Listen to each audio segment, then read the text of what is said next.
नमस्कार, closing call में आपका स्वागत है। आपके साथ मैं हूं मानसी दवे, मेरे साथ मेरे सहयोगी अभिषेक सत्यम भी है। लगातार 5वां ट्रेडिंग सेशन, जबकि भारतीय बाजार में मजबूती का रुझान और ये रुझान बिल्कुल कायम है। एक लंबे वीकेंड के बाद आज बाजार ने शुरुआत की और क्या ही कहें, अच्छी खासी शुरुआत, अच्छी खासी मजबूती। इस वक्त अगर आप देखेंगे 24,152 के स्तरों पर 100 अंकों की मजबूती के साथ निफ्टी में कामकाज आप देख पाएंगे। बैंक निफ्टी में भी अच्छी खासी एक्शन के साथ ब्रॉडर मार्केट इंडिसेस अगर आप देखेंगे वहां पर भी मिड कैप स्मॉल कैप अच्छा एक्शन देखने को मिल रहा है। इस बीच यूरोपियन मार्केट्स की शुरुआत पर भी फोकस है और डाउ फ्यूचर्स पर भी एक नजर होनी चाहिए। तमाम सेक्टर, तमाम पॉकेट्स भी इस वक्त बाजार को बिल्कुल संभालने का काम कर रहे हैं। इंडिसेस की अगर बात करें, बेंचमार्क्स, ब्रॉडर मार्केट्स दोनों में ही अच्छा खासा मजबूती का मोमेंटम है, जो कि दिन की शुरुआत से चला है और वो अब तक जारी है। उम्मीद यही करते हैं कि क्लोजिंग के दरमियान भी इसी तरह के लेवल्स और यहाँ से भी ज्यादा मजबूती देखने को मिले।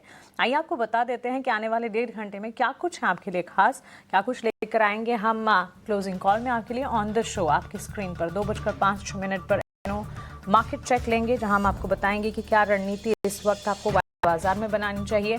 2:10 पर क्लोजिंग ट्रेड्स होंगे। हमारे एक्सपर्ट से हम जुड़ेंगे और उनसे बातचीत करेंगे। उनकी कॉल, फंडामेंटल और टेक्निकल नजर आपके सामने रखेंगे। निकुंज की नजर पर भी फोकस होगा। 2:40 पर ऑप्शन के चैंपियन हमारा एक और सेगमेंट, जहां ऑप्शन की स्ट्रैटेजी आपके लिए दमदार लेकर आएंगे। 3 बजे मार्केट एट 3 मार्केट में last half an hour of trade में एक्सचेंजेस पर जो सारी खबरें आपके लिए जरूरी है वो सारा कुछ लेखा जोखा आपके लिए होगा। 3:10 पर BTS STBT कॉल्स, वहीं 3:10 पर events to watch out, economic indicative actions, triggers, नतीजे, सारा का सारा आपको ट्रिगर और इवेंट स्पेसिफिक जो नोट्स हैं वो सब कुछ आपको बताएंगे, ताकि बाजार में आपको क्या करना है और आने वाले दिनों में कौन सी इवेंट्स है जिन्हें वॉच आउट करना है आपको पता चले। चलिए बाजार की बड़ी बातें भी आपके स्क्रीन पर रख देते हैं। और बाजार जिस तरह से मजबूती का मोमेंटम बना रहा है, ये लगातार 5वां सेशन है, जबकि आप निफ्टी में मजबूती देख रहे हैं 24,160 के पास। कंसर्न्स ढेर सारे थे ग्लोबल मार्केट्स में, बावजूद इसके जो लॉसेस थे उसे अब वॉश आउट करने की कोशिश करते हुए वहां से तेजी की तरफ बढ़ने की कोशिश करते हुए बैंक निफ्टी 1000 अंकों की मजबूती। बैंक निफ्टी में हमने थर्सडे सेशन में भी जबरदस्त एक्शन देखा था और वो एक्शन आज भी बरकरार, करीब 2% की तेजी, परसेंटेज वाइज 2%। और इसके अलावा 1111 अंकों की तेजी आप देखेंगे बैंक निफ्टी में point wise. Mid cap index, small cap index पर भी फोकस रखें, वहां पर भी खासा एक्शन है। सेक्टर स्पेसिफिक बाजार की चाल को अगर समझने की कोशिश करेंगे, आईटी, सरकारी, एनर्जी, मेटल, ये सारे के सारे सेक्टर्स है जो कि अच्छा खासा एक्शन इस वक्त दिखा रहे हैं। मजबूती की चाल है। सेक्टर स्पेसिफिक काफी ज्यादा एंट्री अपॉर्चुनिटीज और स्टॉक स्पेसिफिक भी ढेर सारे स्टॉक्स हैं जो कि इस वक्त रेडार पर है। बुलेटिन में आगे विस्तार से बातचीत करेंगे।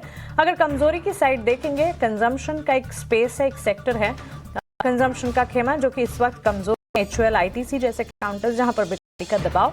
तो निफ्टी FMCG इंडेक्स में हम देख रहे हैं थोड़े से लॉसेस के साथ कामकाज देखने को मिल रहा है।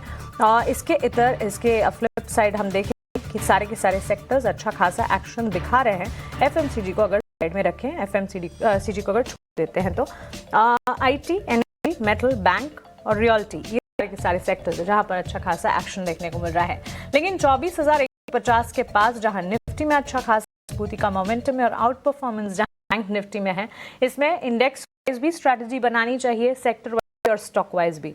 यही सब आपको बताएंगे बुलेटिन में आगे। लेकिन मोमेंटम जिन स्टॉक्स में है, जो स्टॉक्स खबरों के दम पर आज एक्शन में है, सबसे पहले बिग बजर्स में, वो अभिषेक से लेते हैं। Abhishek, good afternoon.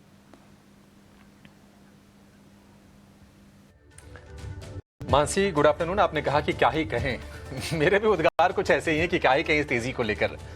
एक तरफा तेजी और बाजार को जैसे पंख लग गए हों और बैंकिंग स्टॉक्स लीड कर रहे हैं। आज आप देखिए axis bank, Kotak bank, HDFC bank, IndusInd bank, कोई भी बैंक उठा के देख लीजिए, प्राइवेट हो, सरकारी हो, स्मॉल फाइनेंस बैंक हो, फर्क नहीं पड़ता है, चौतरफा तेजी है। और ये तेजी पहले से बनी है। कल उस पर मुहर भी लगे कि हाँ जी बढ़िया है। HDFC बैंक और ICICI बैंक के नतीजे आया शनिवार को, उससे पता चल गया कि नहीं, मोमेंटम यहाँ से और मजबूत रहने वाला है। आप देखिए मिड कैप बैंकों में भी अच्छी तेजी है, दिग्गजों में तो खैर हम तेजी देख ही रहे हैं। 1930 रुपए का भाव है HDFC बैंक, 825 रुपए का भाव हो गया है SBI का। ICICI बैंक में भी आज हमने तेजी देखी है। तो ये तेजी बाजार को आज सपोर्ट कर रही है पूरी तरह से। एक और चीज कहते हैं कि दो धुरी है बाजार की, अगर एक बैंकिंग है तो दूसरा IT है। कहीं ना कहीं दूसरा चक्का थोड़ा जाम था, लेकिन आज IT में भी हम बेहतरीन देख रही हैं और कहीं ना कहीं ये लोअर लेवल पर वैल्यू बाइंग की कोशिश है। ऐसा नहीं कि नतीजे बहुत अच्छे आ गए हों, लेकिन चूंकि शेयर काफी ज्यादा पिट चुके हैं, आईटी इंडेक्स में हाई से करीब 30% के आसपास से गिरावट आ चुकी थी, तो वहां पर बाइंग हो रही है। टेक महिंद्रा आज निफ्टी का टॉप गेनर है करीब 1% की तेजी के साथ, और उसके पीछे पीछे मिड कैप में अच्छी बाइंग है। कोफोर्ज, एम्फेसिस, इन्फोसिस, ये कुछ शेयर है जहां आपको बढ़िया बाइंग दिखेगी। इन्फोसिस के एडीआर में हमने 6% का क्रैक देखा था, लेकिन वो क्रैक कहां गया, वो पूरा कह सकते हैं कि मंदी अब्जॉर्ब होगी बाजार आज के मोमेंटम में। 1450 रुपए का भाव है, 2.5% के आसपास की तेजी है। इसके अलावा हम देख रहे हैं कि बीएसई में लगातार हम रैली देख रहे हैं। जब बेहतरीन सत्र बीएसई के शेयर के लिए है, 6300 रुपए के ऊपर निकला घंटे में, और मार्च के निचले स्तर से 65% के आसपास का उछाल है, तो ये भी बस कर रहा है। बाकायदा 5% ऊपर फिलहाल आपको ऊपर दिखेगा। अब निफ्टी फ्यूचर्स में बात कर लें तो वोडाफोन टॉप गेनर है, लेकिन कितना सस्टेन करेगा, किधर जाएगा, कुछ कह नहीं सकते। बहुत छोटे टिकट साइज का शेयर है, तो 25-50 पैसे भी मूव होता है, तो प्रतिशत के लिहाज से आपको बड़ा दिखता है। आज देखिए आपको फिलहाल ये 8% ऊपर जरूर दिखेगा, लेकिन 62 पैसे ही ऊपर है, 8 रुपए के आसपास के भाव है। बहुत ज्यादा आपको ट्रेड लेने से होके बचना चाहिए ऐसे स्टॉक्स में। लेकिन डिवीज लैब को लेकर एक पॉजिटिव खबर आई कि एडवांस्ड इंटरमीडिएट्स बनाने के लिए नया करार किया है। उसके बाद हमने शेयर में अच्छी तेजी देखी है। डिवीज लैब का शेयर भी करीब 4% ऊपर कारोबार कर रहा है। तो वैसे तो पूरा बाजार ही बजिंग है, लेकिन जहां पर खबरें, जहां पर वॉल्यूम, जहां पर जो ट्रिगर्स हैं, वो कुछ शेयर हम के लेकर आते हैं, और ये तमाम शेयर स्क्रीन पर आज, जिसमें ज्यादातर शेयर आज तेजी वाले ही आपको दिखे। सही कहा, एक समय होता है जब बाजार में गिरावट होती है और हम ये कहते हैं कि काफी चैलेंजिंग है एक्सपर्ट्स के लिए भी फिगर आउट करना और अपॉर्चुनिटीज ढूंढना, और काफी चैलेंजिंग है हमारे लिए भी स्टॉक्स सवाल पूछना। आज उसके बिल्कुल विपरीत है। काफी सारा एक्शन है। एक बजिंग मोमेंटम वाले कैंडिडेट्स में किन किन को शामिल करें, ये एक चैलेंज है। हर तरफ मजबूती और एक्शन पैक कामकाज आज के सत्र में देखने को मिल रहा है। मेजर कंट्रीब्यूटर्स की अगर बात करेंगे इस लिस्ट में, IT, banks and financials, automobile, ये सारे के सारे स्पेसेस से स्टॉक्स हैं, जैसे कि Infosys, HDFC bank, Axis bank, Mahindra and Mahindra, SBI. इन तमाम स्टॉक्स में अच्छा खासा एक्शन देखने को मिल रहा है। ड्रैगर्स यानी कि कमजोरी जहां से हाथ लग रही है बड़े सारे लार्जर प्लेयर्स में, उस लिस्ट में IT, HUL, Adani ports, HDFC life, Bharti Airtel जैसे काउंटर्स इस वक्त नजर है। लेकिन चलिए अब सीधा इंडेक्स पर एक नजर डालते हैं और आपकी स्ट्रैटेजी बनाने की कोशिश करते हैं। निफ्टी में अच्छे खासे एक्शन के साथ काज देखने को मिल रहा है। ये 5वां ट्रेडिंग सेशन है जबकि हम देख रहे हैं मजबूती, और 24,150 के भी पार इस वक्त निफ्टी में ट्रेड आएंगे। बैंक निफ्टी ने भी नया शिखर बनाया है। इनफैक्ट बाजार खुलने से पहले इसके संकेत हमने आपको दिए भी थे कि जिस तरह से लार्जर बैंकिंग प्लेयर्स के अच्छे नतीजे आए हैं, उन नतीजों के ठीक बाद थर्सडे सेशन में, जब वीकेंड से ठीक पहले बाजार क्लोज करके हम गए थे, जब बैंक निफ्टी में जो मजबूती थी वो मजबूती और बढ़ती रहेगी। और इसी तरह की तस्वीर यहाँ पर अभिषेक, स्ट्रैटेजाइज करना यहाँ पर भी काफी इंपॉर्टेंट है, बिकॉज निफ्टी, बैंक निफ्टी में पोजीशंस जिनकी है उन्हें भी लग रहा होगा कि इन स्तरों से आगे अब क्या करना है। मानसी, डेफिनेटली देखिए, सुबह हमने कहा था कि ये जो मार्केट है ये बाय ऑन डिप्स का है। सुबह गिफ्ट निफ्टी नीचे था, लेकिन मन नहीं मान रहा था कि बाजार आज नीचे गैप के साथ खुलेगा। शुरुआत हुई, बाजार ने अपनी तेजी और 22,400 वाला निफ्टी आ गया है 24,200 पर, यानी कि 1,800 पॉइंट की एक तरफा तेजी हमने निफ्टी में देखी है। और निफ्टी बैंक की बात करें तो वो अमेजिंग रैली रही है। 6,000 पॉइंट जिस एक झटके से निफ्टी बैंक ने जोड़े हैं, कमाल की रैली हमने देखी है। 1000 अंक ऊपर आज भी निफ्टी बैंक कारोबार कर रहा है। यहां से देखिए अब क्या है कि बैंक निफ्टी चल बहुत चुका है, मे भी हो सकता है कि एक ब्रीदर निफ्टी बैंक ले। सपोर्ट लेवल जरूर ऊपर आ गए हैं। अभी अगर हम थोड़े शॉर्ट टर्म में देंगे तो मान के चलिए कि 54,800 54,700 के आसपास सपोर्ट बनता है निफ्टी का। अगले अगर हम टारगेट्स की बात करें, 56,000 तक की कोई दिक्कत निफ्टी बैंक का दिख नहीं रही है।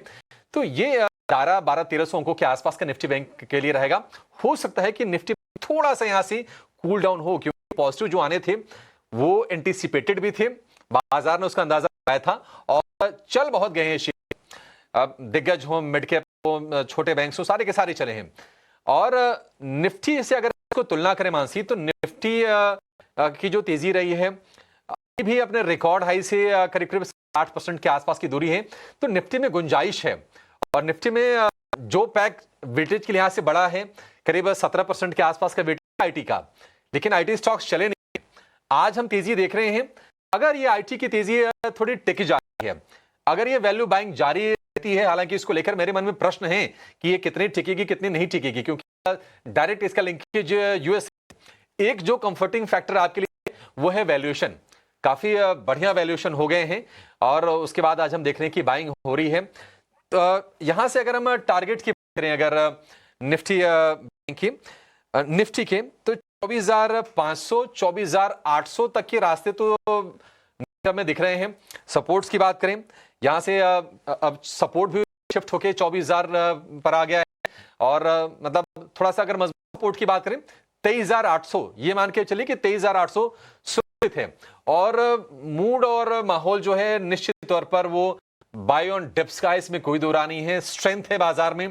अच्छी चीज ये भी हो रही कि डॉलर इंडेक्स आप देखिए 99 के आसपास का डॉलर इंडेक्स हो गया है। एफआईज की बाइंग हो रही है। फंडामेंटल्स अच्छे हैं। एक ट्रेड वाली चिंता है, डोनाल्ड ट्रंप आके किस दिन कौन सा बम गिरा दे, वो अनिश्चितता थोड़ी सी बने रहेगी शॉर्ट में। लेकिन अपनी फंडामेंटल्स अपने जो ट्रिगर कह रहे हैं वो ये कह रहे हैं कि नहीं, यहां से कोई ज्यादा खोने नहीं है। अच्छी जो रफ्तार है, बाजार इसको टिका के रखने की पूरी कोशिश करेगा। बायो डिप की मानसी यहां से रणनीति होनी चाहिए। और एक्सपर्ट से भी समझ लेते हैं कि वो क्या सोच रहे हैं निफ्टी की और निफ्टी बैंक की चाल को लेकर। बिल्कुल, तो एक्सपर्ट्स को एक एक कर जोड़ते हैं। हमारी पैनल पर सचिन गुप्ता जुड़ गए हैं। आइए सबसे पहले उनसे समझते हैं कि इस वक्त मार्केट में जो माहौल है, जो अपमूव्स नजर आ रहे हैं, ऐसे में जी वो क्या बना रहे हैं और साथ ही स्टॉक्स भी उनके कौन से रेडार पर है। सचिन, गुड आफ्टरनून, स्वागत है आपका ET नाउ स्वदेश पर। As we see banks and financials lead कर रहे हैं, लेकिन उसके साथ साथ बाकी सेक्टर्स भी है। इंडिसेस की भी अगर बात करें, बेंचमार्क्स के साथ ब्रॉडर मार्केट्स भी है जो कि आज बिल्कुल मूव कर रहे हैं और काफी इन्वॉल्व है मार्केट के इस मजबूत मोमेंटम में। आपकी राय क्या होगी, कैसे देख रहे हैं आज के मार्केट को आप? गुड आफ्टरनून मानसी जी, good afternoon Abhishek ji. Well, market की ओवरऑल ब्रेथ अभी भी पॉजिटिव साइड में बनी हुई है। ओवरऑल अगर हम देखें तो based market momentum positive side में ही है। और जिस तरीके से मोमेंटम्स पिछले 2 हफ्ते में 3 हफ्ते में हमें यहाँ पे कंटिन्यू होता हुआ देखा है, क्लियर कट इंडिकेट कर रहा है मार्केट की स्ट्रेंथ को। जिस तरीके से गैप अप ओपनिंग देखने को मिली है, दोनों indices Nifty and bank Nifty morning से ही गैप अप ओपनिंग के बाद में कंटिन्यूसली अपसाइड मोमेंटम कंटिन्यू करते हुए सस्टेन करते हुए नजर आ रहे हैं। हालांकि निफ्टी की अगर हम बात करें तो एक हर्डल नजर आ रहा था करीब 24,050 के आसपास में, बट वो भी जो है वो ब्रेक होता नजर आया है और ऑन दी हायर साइड 24,100 के ऊपर ही इवन निफ्टी वो सस्टेन होता हुआ नजर आ रहा है। मुझे लग रहा है अगर 24,050 इसके ऊपर अगर आज हम क्लोज करते हैं तो फिर पॉसिबली मूव जो है वो करीब 24,400 24,600 तक के लिए कंटिन्यू होता हुआ नजर आ सकता है। तो यहाँ पर लाइक ओवरऑल अभी भी जो ब्रेथ है वो साइड की मार्केट की, बट क्योंकि जिस तरीके से हमने मोमेंटम देखा है, एक वी शेप रिकवरी जो है वो कंटिन्यू होती हुई नजर आई है फ्रॉम द बॉटम से। तो मुझे लगता है कि प्रॉफिट भी जो है वो टाइम टू टाइम यहाँ पर लॉक करके चलना चाहिए। ऑलरेडी कुछ लोग लाइक पोजीशंस लोअर साइड से जो भी बनी हुई थी, जो कि ऑलरेडी पोजीशंस प्रॉफिट में है, मुझे लगता है at least partial profit in levels पर लॉक करना चाहिए index wise, Nifty and bank Nifty दोनों के अंदर ही। एंड निफ्टी में अगर हम सपोर्ट की बात करें तो पहला सपोर्ट जो एक साइकोलॉजिकल लेवल 24,000 फॉलोड बाय नीचे में एक अच्छे सपोर्ट लेवल जो कि थोड़े से स्ट्रॉन्ग सपोर्ट्स हैं, वो नियर अराउंड 23,800 के आसपास में बने हुए। सो 23,800 टू 24,000 ये एक सपोर्ट रेंज के अंदर बनी हुई है। हायर साइड पॉसिबिलिटी 24,400 टू 600 तक के लिए नजर आ रही है। वहीं अगर हम बैंक निफ्टी पर फोकस करें तो यहाँ पर कंपेयर टू निफ्टी एक अच्छा आउटस्टैंडिंगली परफॉर्म करता हुआ बैंक निफ्टी ओवरऑल नजर आया। जैसे कि आपने भी बताया, फाइनेंशियल एंड बैंकिंग सेक्टर्स के अंदर एक अच्छा मूव देखने को मिला है बिकॉज ऑफ द रिजल्ट्स। उसका एक इम्पैक्ट हमने बैंक निफ्टी पे देखा है। एक अच्छी टेरिटरीज में बैंक निफ्टी भी यहाँ पर होता हुआ नजर आ रहा है। ऑन दी हायर साइड में अभी और फर्दर स्कोप नजर आ रहा है। मुझे लग रहा है 56,000 56,200 एक डेली चार्ट्स पर अगर एक एक्सटेंशन हम निकालें फ्रॉम द बॉटम ऑफ 47,000 का जो हमने टेस्ट किया था 52,000 तक का एक अपवर्ड मोमेंटम। आफ्टर दैट 7 अप्रैल को जो एक डिप मार्केट में टेस्ट हुआ, उस ओवरऑल पूरे उस बेसिक ट्रेंड पर अगर हम एक एक्सटेंशन निकालें फिबोनाची एक्सटेंशन, तो उसके अकॉर्डिंग जो लेवल्स आ रहे हैं 161 के गोल्डन रेशियोज के लेवल्स हैं, विच इज अराउंड 56,000 56,200। तो मुझे लग रहा है ये एक्सटेंशन फर्दर 56,200 तक के लिए कंटिन्यू नजर आ सकता है। हालांकि साइड में अगर सपोर्ट्स पर फोकस करें तो यहाँ पर भी जो सपोर्ट है वो इंटैक्ट है, विच इज नियर अराउंड 54,300 के आसपास में अभी मुझे नजर आ रहा है। तो मुझे लगता है यहाँ पर भी पॉजिटिव साइड में रह सकते हैं, but time to time profit lock करते हुए चलना चाहिए। अगर ऑल पोजीशंस में है प्रॉफिट बुक कीजिए, रिमेनिंग पोजीशंस आपके ट्रेलिंग स्टॉप लॉस के साथ में कंटिन्यू कर सकते हैं। सो कन्विक्शन दोनों निफ्टी पर है, लेकिन कंपैरिजन में बैंक निफ्टी पर ज्यादा आउट परफॉर्मेंस की पूरी गुंजाइश नजर आ रही है और आउट परफॉर्म इनफैक्ट निफ्टी कर भी रहा है। 56,000 के लेवल्स और 56,200 तक के लेवल्स भी टारगेट्स के तौर पर अब एक्सपर्ट्स के रेडार पर आ चुके हैं। तो सचिन, बैंक्स एंड फाइनेंशियल से ही हैं आपके क्लोजिंग ट्रेड्स का रुख करते हैं? जी बिल्कुल मानसी जी, और यहाँ पर दोनों ही ट्रेड्स जो है वो बैंकिंग एंड फाइनेंशियल सेक्टर से ही हैं। पहला स्टॉक यहाँ बैंकिंग से फेडरल बैंक रिकमेंड करूंगा। एक अच्छे ब्रेकआउट्स आज के ट्रेडिंग सेशंस में हमने कंटिन्यू करते हुए देखे हैं। फ्लैग पैटर्न्स डेली चार्ट्स पर बनता हुआ नजर आया है। बुलिश फ्लैग पैटर्न्स के यहाँ पर ब्रेकआउट्स कंफर्म हुए हैं और एक अच्छी स्ट्रेंथ आज के ट्रेडिंग सेशंस में भी फेडरल बैंक का कंटिन्यू करता हुआ दिखाई दे रहा है। मुझे लग रहा है यहाँ पे बाइंग पॉइंट ऑफ व्यू से फेडरल बैंक को एक बार कंसीडर किया जा सकता है। 200-201 के आसपास में प्राइसेस चल रहे हैं, यहाँ पर एक बार बाइंग स्ट्रेटेजीज ली जा सकती है। डाउन साइड में स्टॉप लॉस का जरूर ध्यान रखेंगे। स्टॉप लॉस रहेगा 192 का। अपसाइड पोटेंशियल्स मुझे 215 तक के लिए नजर आ रहा है, जो कि हमें कमिंग डेज में देखने को मिल सकता है। मेरा दूसरा स्टॉक यहाँ पर है, वो है CDSL। एक कंसोलिडेशन ब्रेकआउट्स आज फाइनली देखने को मिले हैं स्टॉक अंदर। पिछले कुछ टाइम फ्रेम से अगर हम देखें तो 1270-1260 के आसपास में स्टॉक जो कंसोलिडेट होता हुआ नजर आ रहा था, वो रेंज ब्रेक होती हुई फाइनली नजर आई है। आज स्टॉक में 4% के आसपास तक की स्ट्रेंथ देखने को मिल रही है। अपसाइड पोटेंशियल्स यहाँ पर भी मुझे लगता है कि कंटिन्यू मूव जो है वो देखने को मिल सकता है। जिस तरीके से ये कंसोलिडेशंस ब्रेक हुए along with the volumes, rising volume पिछले 2 से 3 ट्रेडिंग सेशन से यहाँ पर बने हुए हैं। सो CDSL में भी बाइंग की सलाह रहेगी। डाउन साइड स्टॉप लॉस जरूर ध्यान रखेंगे, 1247 का रहेगा। या टारगेट सजेस्ट करूंगा, पहला टारगेट रहेगा 1335 का और दूसरा टारगेट होगा 1370 का। ठीक है, आज कैपिटल मार्केट रिलेटेड जो भी शेयर हैं चल रहे हैं, CDSL हो, BSE हो, एंजल वन हो, आपके लिए CDSL पर व्यू है 1335 और 1370 के टारगेट के लिए खड़ा है। और बैंकिंग में शेयर हो गया आपके लिए फेडरल बैंक का। देखिए आज ना बैंक तो खैर पहले भी चल रहे थे, आज भी चल रहे हैं।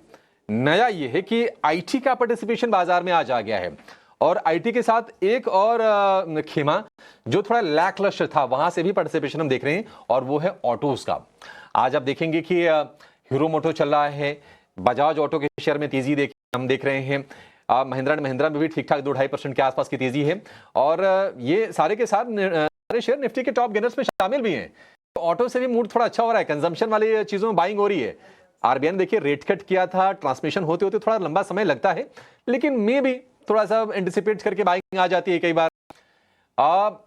सचिन जी नमस्कार, ऑटो में बताइए कहीं आपको मौके दिख रहे हैं? हीरो मोटो, बजाज ऑटो, मारुति, कहीं मौके हैं? निफ्टी ऑटो 2% ऊपर है बाकायदा। बिल्कुल अभिषेक जी, यहाँ पर एक स्टॉक मैं पहले रिकमेंड करूंगा जो कि मुझे लग रहा है सेक्टर से अच्छा यहाँ पर, वो है M&M, Mahindra and Mahindra. Lower side से एक अच्छा रिकवरी मूव स्टॉक के अंदर होता हुआ देखा है। बॉटम सजेस्ट किए थे नियर अराउंड 24-25 के आसपास से, वहां से स्टॉक एक रिकवरी मूव आया है और स्टॉक फाइनली अपने 50 एंड 100 DMS के ऊपर सस्टेन होता हुआ नजर आ रहा है।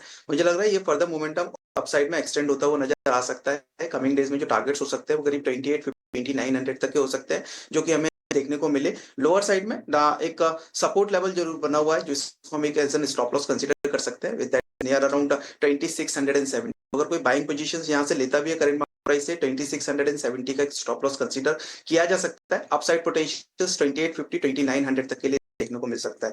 मेरा दूसरा स्टॉक जो रडार पर है वो है ऑटो से ही एस्कॉर्ट्स पर भी एक कंसोलिडेशंस के ब्रेकआउट्स हमने आज के ट्रेडिंग सेशंस में कंटिन्यू होते हुए हायर साइड में 3300 के आसपास में स्टॉक फंसा हुआ था, वो फाइनली रेंज ब्रेक हुई है और उसके ऊपर स्टॉक जो है वो आज के ट्रेडिंग सेशंस में मूव करता हुआ नजर आ रहा है। यहाँ पर भी कुछ वॉल्यूम इनिशिएट होते हुए नजर आए हैं। साथ ही साथ RSI पर अगर फोकस करें तो एक पॉजिटिव क्रॉसओवर बना हुआ है which is also like providing some further strength to the stock. So lower side में स्टॉप लॉस सबसे पहले डिस्कस करेंगे और स्टॉप लॉस रहेगा, अगर कोई करंट मार्केट प्राइस से लेता भी है तो डाउन में जो स्टॉप लॉस रहेगा वो रहेगा 3120 का। अपसाइड पोटेंशियल्स मुझे लग रहा है यहाँ पर करीब 3500-3600 देखने को मिल सकता है।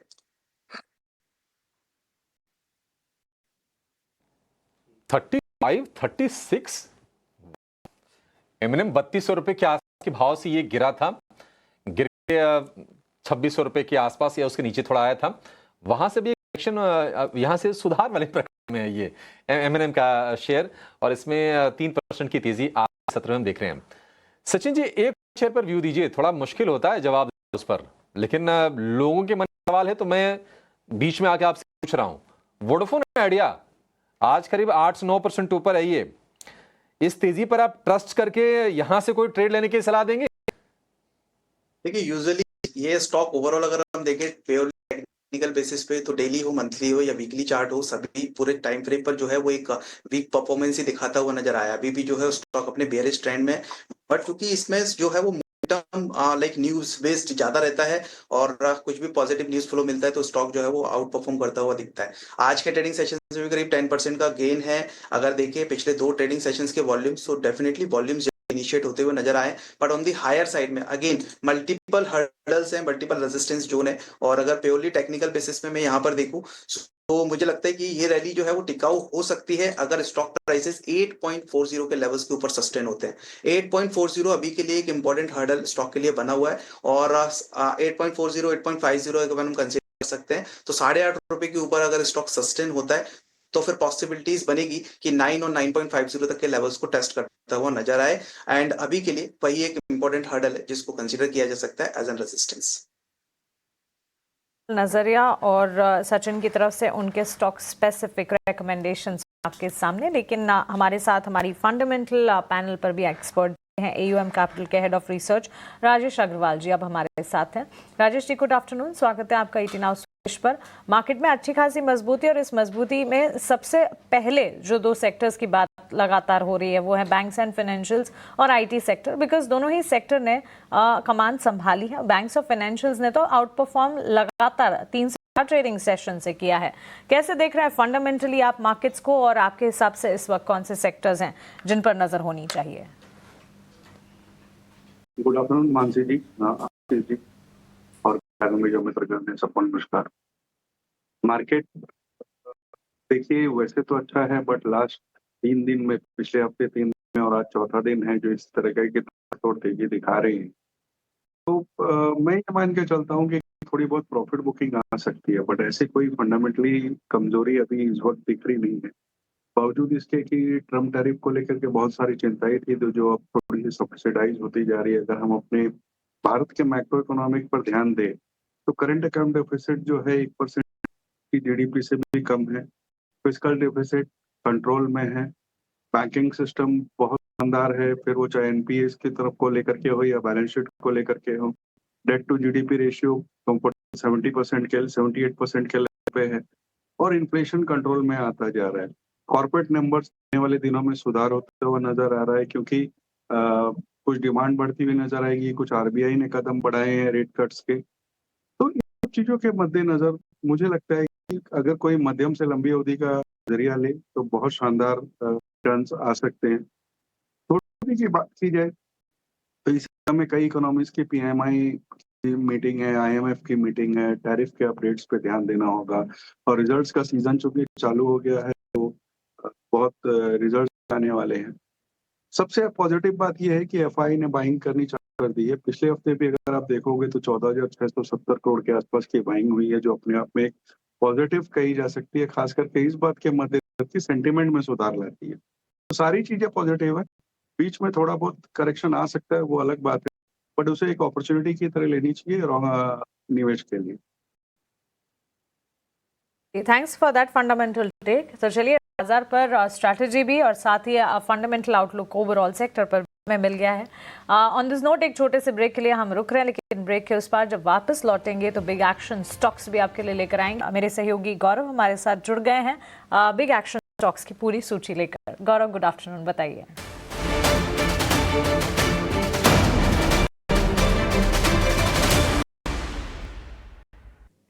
जी हाँ, अगर हम बात करें बिग एक्शन स्टॉक की तो सबसे पहले बात करते हैं मुथूट फाइनेंस की, क्योंकि यहाँ 26 रुपीज़ का एक फाइनल डिविडेंड है वो कंपनी ने जारी किया है, और इसके बाद हमने देखा एक अच्छा एक्शन देखने को मिला। इसके अलावा बात करते हैं देवयानी इंटरनेशनल की, क्योंकि 24 अप्रैल को जो बोर्ड की मीटिंग होने वाली है, और इस बोर्ड मीटिंग के दौरान कई फंड रेजिंग के बारे में भी बातें हो सकती है, और इसके चलते हुए कहीं पे अगर हम बात करें स्टॉक प्राइस तो वहाँ पे भी एक अच्छा रिएक्शन आज के दिन में देखने को मिला है। इसके अलावा बात करते हैं येस बैंक की। पिछले ही हमने इस वीकेंड पे देखा पे नतीजे आए थे। अगर हम प्रॉफिटेबिलिटी की बात करें तो लगभग 67% ईयर ऑन ईयर ग्रोथ जो है वो बैंक ने दिखाई।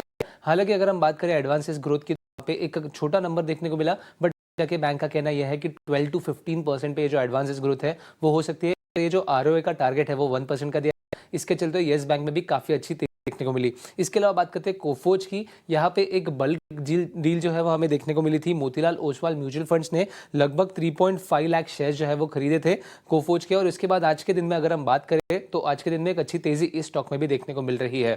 आखिर में बात करते हैं गेल की, कि फिलहाल में ही PNGRB जो कि एक रेगुलेटरी बॉडी है, उन्होंने कहा है कि कंसल्टेशन पेपर के थ्रू कहीं पे जो टैरिफ हाइक है उसके ऊपर बातें हो सकती है, जिसमें 10 पाइपलाइंस है गेल की। अगर हम बात करें मार्केट के टॉक्स की, तो उनका मानना यह है कि गेल कहीं पे 32% तक जो टैरिफ हाइक है वो मांग सकता है। और उनका मानना यह भी है, एक्सपर्ट्स का मानना यह है कि लगभग 18 to 20% तक का टैरिफ हाइक जो है गेल को मिल सकता है। अगर हम बात करें ओवरऑल इम्पैक्ट की, तो 10% टैरिफ हाइक पे ऑलमोस्ट EPS में भी 10% का इम्पैक्ट जो है पॉजिटिव वो देखने को मिल सकता है। और इसी दम पे गेल में भी आज तेजी देखने को मिल रही है। तो अगर हम बात करें खबरों के दम पे, इन स्टॉक्स में एक अच्छा एक्शन जो है देखने को मिल रहा है। ओके, थैंक्स फॉर दैट गौरव। ये सारी की सारी खबरें और इन खबरों पर रिएक्ट करते हुए स्टॉक्स इन पर विस्तार से आगे बातचीत करेंगे। हमारी टेक्निकल पैनल पर एक और एक्सपर्ट जुड़ गए हैं, कोटक सिक्योरिटीज के senior VP equity research Shrikant Chauhan अब हमारे साथ हैं। श्रीकांत, गुड आफ्टरनून, स्वागत है आपका ET Now स्वदेश पर। As we see all positives literally triggers जहां मिसिंग थे, अब हमारे पास अर्निंग सीजन है। इसके अलावा ग्लोबल फैक्टर्स भी जहां पर कंसर्न्स थे वो अब छटते हुए नजर आ रहे हैं। FIs भले ही 3 ट्रेडिंग सेशन में ही, लेकिन कैश मार्केट में खरीदारी भी दिखा रहे हैं। निफ्टी और बैंक निफ्टी मजबूती और बैंक निफ्टी में आउट परफॉर्मेंस, कैसे देख रहे हैं बाजार की चाल? स्टॉक्स आप बताइए जो आपके रेडार पर है। Good afternoon everyone. तो देखिए, निफ्टी में तो वैसे देखा जाए तो काफी अच्छा एक रिवर्सल फॉर्मेशन बना है। और ये इस टाइप के जो फॉर्मेशन होते हैं जहाँ पे हम काफी शॉर्ट टर्म में एक बड़ी रैली देखते हैं और उसमें भी अगर स्विंग हाई अगर क्रॉस होते हैं, तो ऐसे पैटर्न को हम काफी बुलिश, काफी स्ट्रॉन्ग समझते हैं। एंड बेस्ड ऑन टेक्निकल्स हमें लगता है कि अभी जो मार्केट है वो यहाँ से आने वाले कुछ हफ्तों में हम एक बार शायद 25,000 के लेवल्स को भी क्रॉस करते हुए निफ्टी में देख सकते हैं।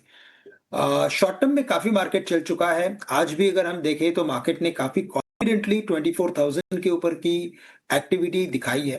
तो ये है कि शॉर्ट टर्म में अगर कोई भी करेक्शन अगर आता है तो वापस बाय ऑन डिप्स की स्ट्रेटेजी फॉलो करनी चाहिए। अभी हमें लगता है कि जो सपोर्ट्स शिफ्ट हो चुके हैं वो 23,700 पे सपोर्ट्स आ चुके हैं फ्रॉम 23,500। तो यहाँ से अगर शायद कोई भी करेक्शन अगर आता है तो 24,000 23,000 के बीच में लॉन्ग की पोजीशंस बनाए, 23,700 का स्टॉप लॉस रखें। अभी जो 23,800 का जो इंपॉर्टेंट रेजिस्टेंस बना था मार्केट के लिए, अभी वो जो रेजिस्टेंस था वो सपोर्ट के जैसा वर्क हो, तो इसीलिए ऐसा लग रहा है कि अभी 23,800 के नीचे मार्केट को जाना काफी मुश्किल है।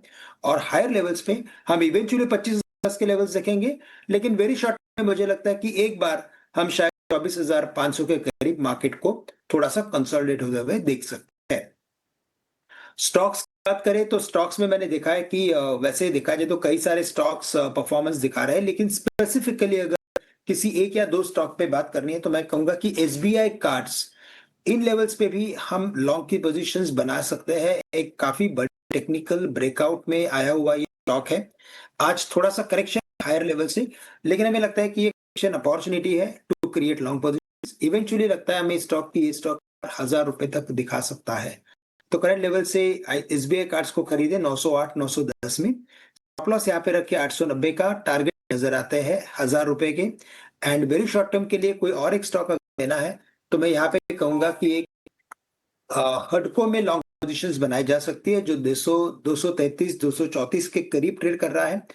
ये स्टॉक हमें लगता है कि 250 तक जा सकता है और 224 का स्टॉप लॉस रखना चाहिए।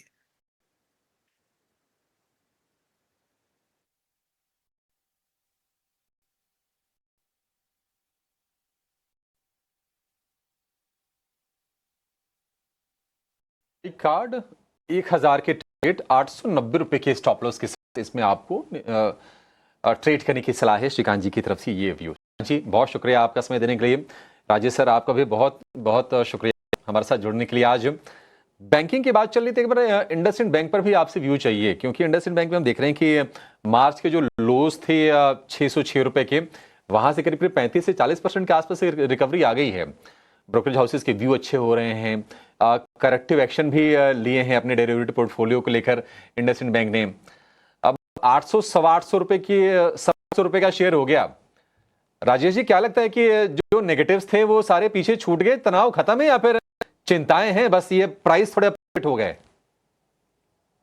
देखिए, ऐसा है कि हमने ये भी कहा है कि जो गिरावट आई, जो डेरिवेटिव्स के उनके लॉसेस को लेकर के दिक्कत आई, उस वजह से गिरावट आई। अगर ऐसा कुछ नहीं आता है नया निकल के, तो मुझे लगता है कि यहाँ से बहुत अच्छी बाइंग आ सकती है। ये मान के चलता हूँ कि शायद और कुछ ना निकलेगा, क्योंकि इतना बड़ा पोर्टफोलियो है, थोड़े बहुत डेरिवेटिव के जो लॉसेस आए उसमें दूर हुई। अब आरबीआई ने भी एक्ट लिया और कई उनके इंटरनल जांच वगैरह भी हुई। तो मुझे लगता है कि जो भी था वो निकल चुका है, अनलेस अनटिल नया कुछ निकल कर आए। इस समय वैल्यूएशन बहुत अच्छे नजर आ रहे हैं, एक से भी इनके एडजस्टेड प्राइस टू बुक पे ट्रेड कर रहा है।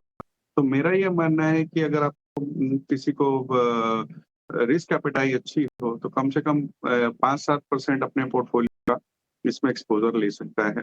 हमारा टारगेट इसमें 1100 रुपए का है साल भर। ठीक है, साल भर के लिए 1100 रुपए का टारगेट इंडसइंड बैंक के लिए। आप चाहें तो थोड़ा एक्सपोजर ले सकते हैं, ये सलाह है आपको राजेश जी की तरफ से। आज हम देख रहे हैं कि मेटल वाले शेयर में भी मजबूती हो, और मेटल में भी हम कैटेगरी अगर हम चेक करेंगे तो जो एल्यूमिनियम के कारोबार से जो कंपनी जुड़ी है वहां पर आपको तेजी अच्छी खासी दिखेगी। को करीब 5 से 6% ऊपर है। वेदांता का भी पोर्टफोलियो एल्यूमिनियम वाला है, वेदांता में करीब 3% के आसपास की है। श्रीकांत जी, टेंशन बस ये होती है कि ये सारे के सारे सिक्लिकल हैं, कहीं ना कहीं ग्लोबल लिंकेज है, चाइना से जुड़ाव है, और खबरें ये भी चल रही हैं कि मतलब चाइना से थोड़े डंपिंग वाला खतरा भी है। फिर भी किसी को ट्रेड खोजना हो, आज तो खैर चल रहे हैं, स्क्रीन पूरी की पूरी हरी दिख रही है। आपके हिसाब से मौके कहां पर हैं सर? अभिषेक जी, तो देखिए, अगर इन पर्टिकुलर मेटल स्पेस में अगर ट्रेडिंग करना है तो मुझे लगता है कि काफी केयरफुली ट्रेड करना पड़ेगा, क्योंकि ये न्यूज़ फ्लो के साथ काफी अटैच रहेंगे और काफी रिस्पॉन्सिव भी रहेंगे। तो जैसे रिएक्शन आएगा, जैसे न्यूज़ फ्लो बनेंगे वैसे रिएक्शन आएगा। अगर पॉजिटिव न्यूज़ फ्लो बनेंगे तो स्टॉक्स में उतनी ही बड़ी तेजी देखने मिलेगी जैसे आज हम तेजी देख रहे हैं। मुझे लगता है कि इन लेवल्स पे दो स्टॉक्स हमें काफी अच्छे लग रहे हैं। एक तो है जिंदल स्टील एंड पावर, जिसकी प्राइस अभी 905-906 के करीब है। काफी अच्छा एक ओवरऑल रिवर्सल फॉर्मेशन बना हुआ है, और हमें लगता है कि ये स्टॉक ग्रेजुअली धीरे धीरे एक बार 960 रुपए तक के लेवल्स इवेंचुअली दिखा सकता है। बट वेरी शॉर्ट टर्म में मुझे लगता है कि 925 तक के लेवल्स दिखा सकता है। जो स्टॉप लॉस रखना है वो हम रखेंगे एट 825। और इसके अलावा अगर किसी स्टॉक में थोड़ा सा एक मीडियम टर्म व्यू यानी थोड़ा पोजिशनल व्यू अगर बनाना है तो वेदांता में हम पोजिशंस बना सकते हैं। वेदांता अभी चल रहा है 411-12 के करीब। ये लगता है कि स्टॉक वापस से एक बार 450-60 के लेवल्स दिखा सकता है, जिसमें यानी कि डिसेंट अपसाइड नजर आती है। और करेक्शन में मुझे लगता है कि अगर कोई करेक्शन भी आता है तो 400 रुपए तक की शायद करेक्शन मैक्सिमम देखने मिलती है। तो करंट लेवल से या तो 400 रुपए तक भी इसमें एक पोजिशनल ट्रेड बनाए। 395 का स्टॉप लॉस रखे, 400 के नीचे जाना मुश्किल लग रहा है। टारगेट्स रखे 460 रुपए के। 395 के स्टॉप लॉस के साथ आप वेदांता को ट्रेड कीजिए। 460 के डिसेंट अच्छा वाला टारगेट है। और दूसरा जो शेयर है वो है मेटल के दिग्गज कंपनी JPL। 895 रुपए का स्टॉप लॉस होगा, 925 रुपए का टारगेट। हमारे प्रोड्यूसर साहब लगातार आपके लिए टारगेट स्टॉप लॉसेज आपके स्क्रीन पर लिख के डाल दे रहे हैं, आपको इससे मदद मिल जाएगी। ये 2 शेयर होंगे मेटल में आपके लिए ट्रेड को लेकर। चलिए एक छोटे से ब्रेक के लिए रुकेंगे, लेकिन चर्चा हमारी जारी रहेगी और आपको ऐसे शेयर बताते रहेंगे जहां पर आपके लिए ट्रेड के लिहाज से या फिर पोर्टफोलियो बिल्डिंग के लिहाज से भी मौके बन सकते हैं। हमारे एक्सपर्ट्स हमारे साथ बने हुए, आप भी कहीं जाएगा नहीं।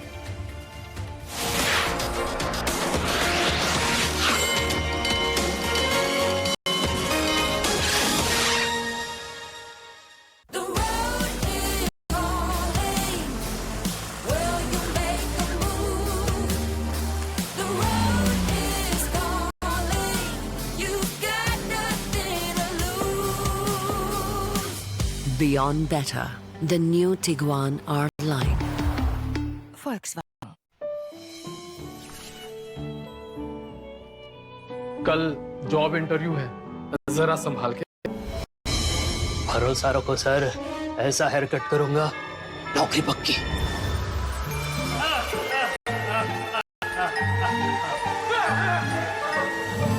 कहीं ऐसा ही कुछ आपके इन्वेस्टमेंट के साथ ना हो जाए। अपनाइए भरोसे की चॉइस और स्टॉक्स, म्यूचुअल फंड्स, आईपीओ में इन्वेस्ट कीजिए बिंदास। Download choice Phoenix today. Investments in securities market are subject to market risks. All the related documents carefully before investing.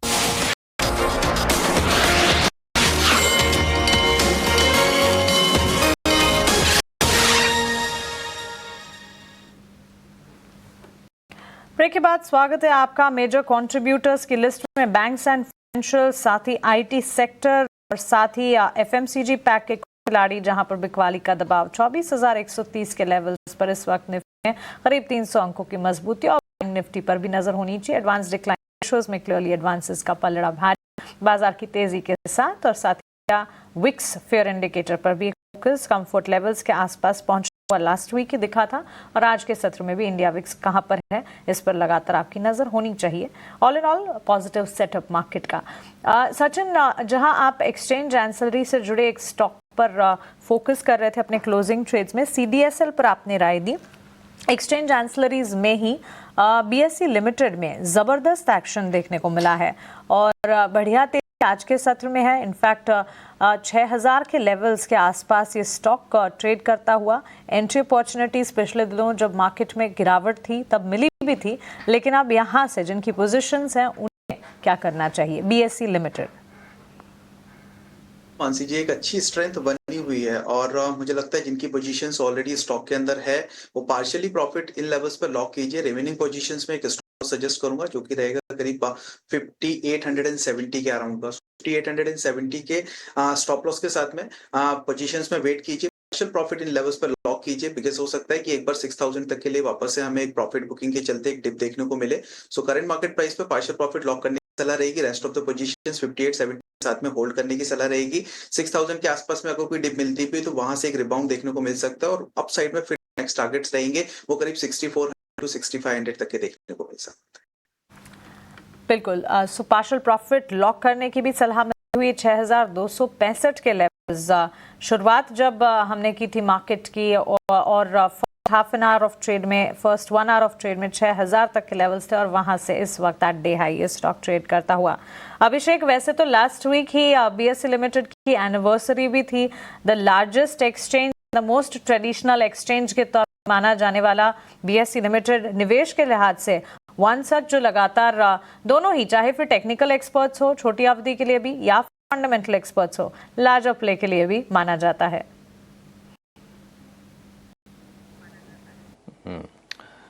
Mansi, बिल्कुल देखिए, एक्सचेंज ट्रेडिशनल है, पुराना है, लेकिन जो शेयर की रफ्तार होती है ना वो नए जमाने टाइप की है। मतलब एक कदम अगर ऐसे गिरता है तो चलता 2-3 कदम। ये मैं थोड़ी देर पहले भी हाईलाइट कर रहा था। अब बहुत कमाल की रफ्तार रहती है। मार्च में आप देखिए ये शेयर गिरते 3800 रुपए के आसपास का हो गया था, लेकिन वहां से अगर रिकवरी देखेंगे तो मतलब दंग रह जाएंगे। कई बार इतनी तेजी होने में 2 साल 3 साल भी लग जाते हैं, लेकिन बीएसई ने भरपाई कितने दिन की तो मतलब मुश्किल 25-30 सत्र लगे होंगे और करीब 65% के आसपास की तेजी हम उस तरह से देख चुके हैं। रिकवरी आ क्यों रही है? देखिए 2 चीजें हुई थी। एक तो मार्केट रेगुलेटर सेबी ने एक्सचेंजों से ये कहा कि वो अपने डेरिवेटिव एक्सपायरी की जो दिन है वो चूज लें, वो या तो ट्यूसडे कर लें या फिर थर्सडे कर लें, 2 दिन में से एक दिन चूज करें। ये क्यों हुआ था? क्योंकि एनएसई ने क्या किया था कि अपने दिन में बदलाव करने का फैसला किया था एक्सपायरी की, और एनएसई ने तैयारी पूरी कर ली थी कि वो डेरिवेटिव एक्सपायरी अपनी करेंगे सोमवार से। लेकिन फिर बीएसई का सेबी का सर्कुलर आया और उसके बाद उस प्लान को ऊपर रोक ली। उसके बाद हमने देखा कि गिरावट ना सिर्फ थमी बीएसई की बल्कि तेज चाल शुरू हो गई, और इस तेज चाल में कह सकते हैं कि एक और ट्रिगर का काम किया जब बीएसई ने अनाउंस किया कि वो 1:2 के रेशियो में बोनस शेयर देने जा रहे हैं, यानी कि हर एक शेयर के बदले में 2 बोनस शेयर का कंपनी ने ऐलान किया। तो ये कोई चीजें रही, हमने बीएसई के शेयर को हमने सरपट रफ्तार से भागते हुए देखा। कॉर्पोरेट की बात करें मानसी, तो 2022 में भी कंपनी ने एक शेयर पर 2 बोनस शेयर का ऐलान किया था। लिस्टिंग हुई थी इसकी 2017 में। उस लिस्टिंग से अब तक करीब 170 रुपए के आसपास का कंपनी डिविडेंड दे चुकी है प्रति शेयर। 2019 में और 2023 में थोड़ा बैकबैक भी कर चुकी है कंपनी, कॉन्फिडेंस को रिस्टोर करने को लेकर, इन्वेस्टर रिवॉर्ड करने के लिए। तो ये तमाम चीजें हुई हैं। तो 1 महीने के जो है 32% के कि मार्च के निचले स्तर से 65% की रिटर्न है, 6 महीने में 45% की तेजी, एक साल में 121% की तेजी, यानी कि पैसे को डबल करके निवेशकों को वापस किए हैं बीएसई ने। लेकिन अगर आप 5 साल की अवधि में देखेंगे तो चौंकाने वाले रिटर्न है, उसमें कोविड वाला भी बीच में पीरियड था, बावजूद उसके जो रिटर्न रहे हैं 5 साल में 5168। पहली बार में देखिए शायद यकीन ना हो कि हमने डेटा सही लिखा या गलत लिखा, लेकिन बिल्कुल सही डेटा है। इस तरह से रिवॉर्ड किया है बीएसई ने, और आज भी कमाल की तेजी। और आज देख रहे हैं कि बीएसई के साथ साथ जो कैपिटल मार्केट रिलेटेड जो भी शेयर्स हैं वहां पर भी शानदार तेजी का दौर हम देख रहे हैं। ये डेटा पॉइंट्स जो हैं वो काफी इंटरेस्टिंग और इनफैक्ट पिछले 5 साल का आपने डेटा जरूर बताया, और कोविड के टाइम्स की भी बात की, लेकिन कोविड टाइम्स भी वो टाइम्स थे जब लोग बाजार में काफी हद तक उतर रहे थे। वो समय था जब इनफैक्ट कितने सारे डीमैट अकाउंट्स खुल रहे थे, और एक्सचेंज एंसिलरीज के लिए गोल्डन टाइम के तौर पर वो निखर कर इनफैक्ट ये कहना चाहिए। पिछले 6 महीने में 45% के रिटर्न्स आपको बीएसई लिमिटेड ने दिए जरूर हैं, लेकिन ऐसा नहीं है कि वन साइड अप मूव ही एंट्री अपॉर्चुनिटी भी दे रहा था। और जिस तरह अभिषेक बता रहे कि जितनी कमजोरी या एंट्री अपॉर्चुनिटी दे रहा था उससे भी ज्यादा वो आगे बढ़कर दिखा रहा है लगातार। सो मजबूती है, मजबूती जारी रहने के पूरे आसार इस वक्त नजर आ रहे हैं।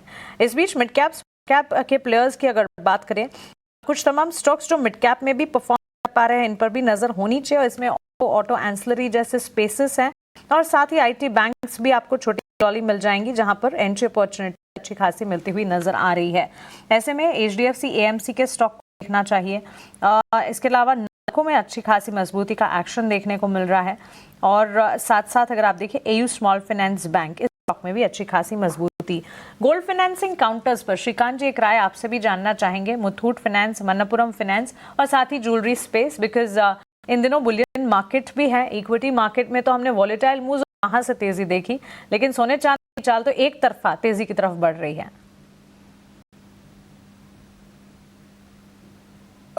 बिल्कुल, तो देखिए यहाँ पे हमें लगता है कि मुथूट फाइनेंस में यहाँ से वैसे अपसाइड आ सकती है, क्योंकि ओवरऑल मार्केट का मोमेंटम अच्छा है, लेकिन मुझे लगता है कि लिमिटेड अपसाइड ही हमें देखने मिलेगी। अगर इन लेवल्स पे अगर फोकस करना है तो मैं यही कहूंगा कि टाइटन जैसे स्टॉक्स पे ज्यादा फोकस करना चाहिए। वहां पे हमें लगता है कि और भी तेजी के आसार बन सकते हैं, और ग्रेजुअली स्टॉक वापस से अपने प्रीवियस हाई तक जा सकता है।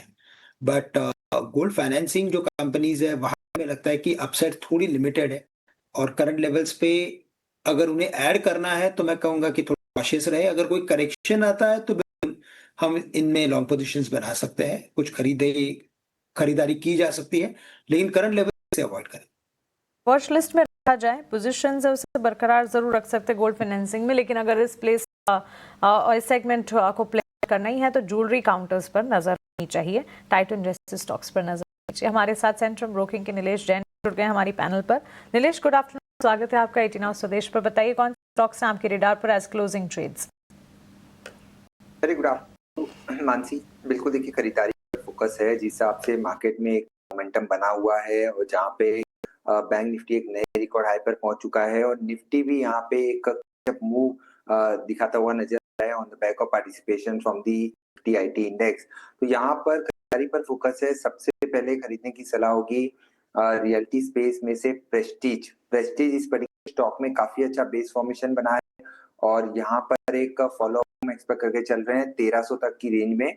करंटली 1265 पर है, 1245 के स्टॉप लॉस से प्रेस्टीज को लॉन्ग करके चल सकते हैं। इसके अलावा दूसरा स्टॉक रडार पर है वो है सीडीएसएल। देखिए यहाँ पर काफी अच्छी शॉर्ट कवरिंग हमें आज देखने को मिल रही है, जिस हिसाब से बीएसई ने एक रिकॉर्ड हाई बनाए हैं। यहाँ पर सीडीएसएल एक कैचअप प्ले कर सकता है, एक बेस फॉर्मेशन अच्छा हुआ है, और 200 एक्सपोनेंशियल मूविंग एवरेज को ब्रेक करने की तैयारी हो रही है। 1320 से लेके 1340 तक की अपसाइड हमें सीडीएसएल में देखने को मिल सकती है। 1270 का स्टॉप लॉस के सीडीएसएल को लॉन्ग करके चल सकते हैं।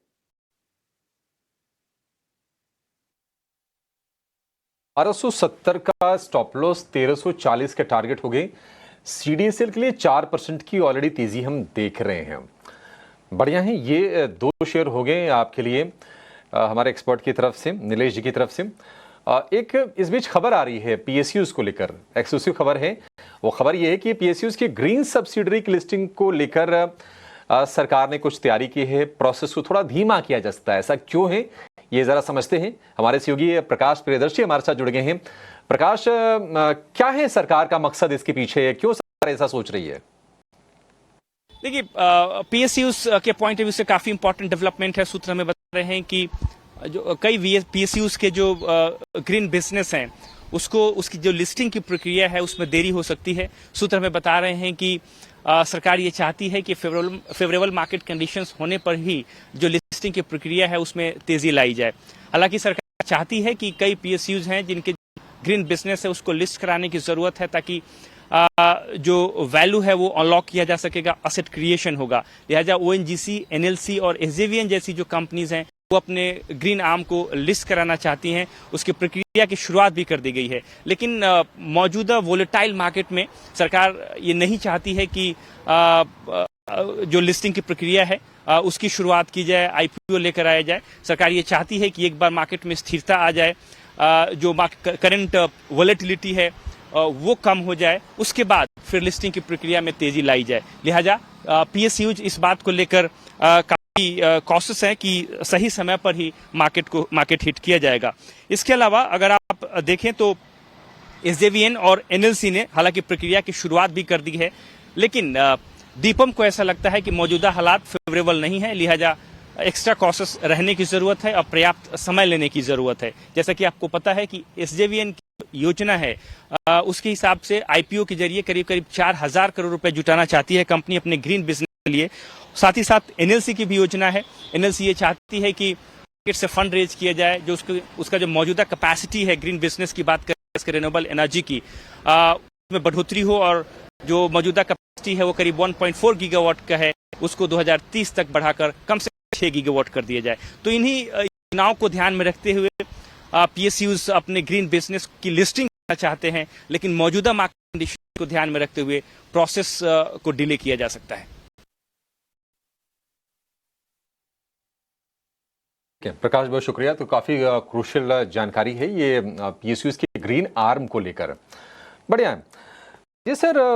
बाजार की जो चाल रही है पिछले 5 सत्र से, बहुत सारे ऐसे लोग हैं जो अब ना लेफ्ट आउट फील कर रहे हैं। पहले थोड़े से डरे हुए थे, खुद से दूरी बना लिए थे, और अब उनको लग रहा है कि नहीं, मौका एक छूट रहा है।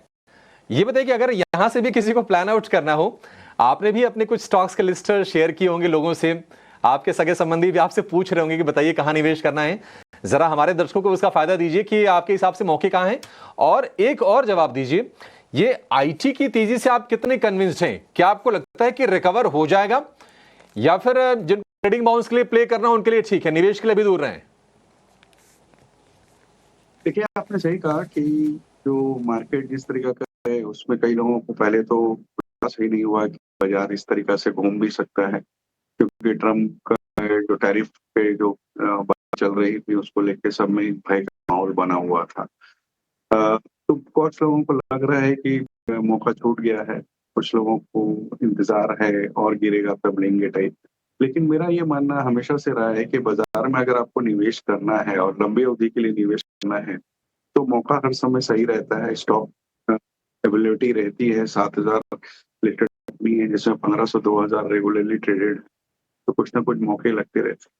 और इस वक्त जो हालात बने हुए हैं उसे देखते हुए मुझे ये लगता है कि ऐसे सेक्टर जिनमें एक्सपोर्ट का कोई योगदान ना हो वहां थोड़ा ध्यान देना चाहिए डोमेस्टिक थीम्स पे, फिर वो चाहे बैंकिंग एंड फाइनेंशियल सर्विसेज हो, हेल्थ केयर हो, आपके हॉस्पिटलिटी हो, इंफ्रास्ट्रक्चर हो, कंज्यूमर गुड्स हो, ये सब जो घरेलू जिसमें खपत है वहां ध्यान दे तो ज्यादा बेटर होगा। क्योंकि एक्सपोर्ट्स में अभी टैरिफ वार 90 दिन के लिए टला है, नहीं हुआ है, तो अभी किसी को पता नहीं है कि किस तरीका से वो रिएक्ट करेगा, और सो एग्जैक्ट क्वांटिफाई करना इस वक्त मुमकिन काम है।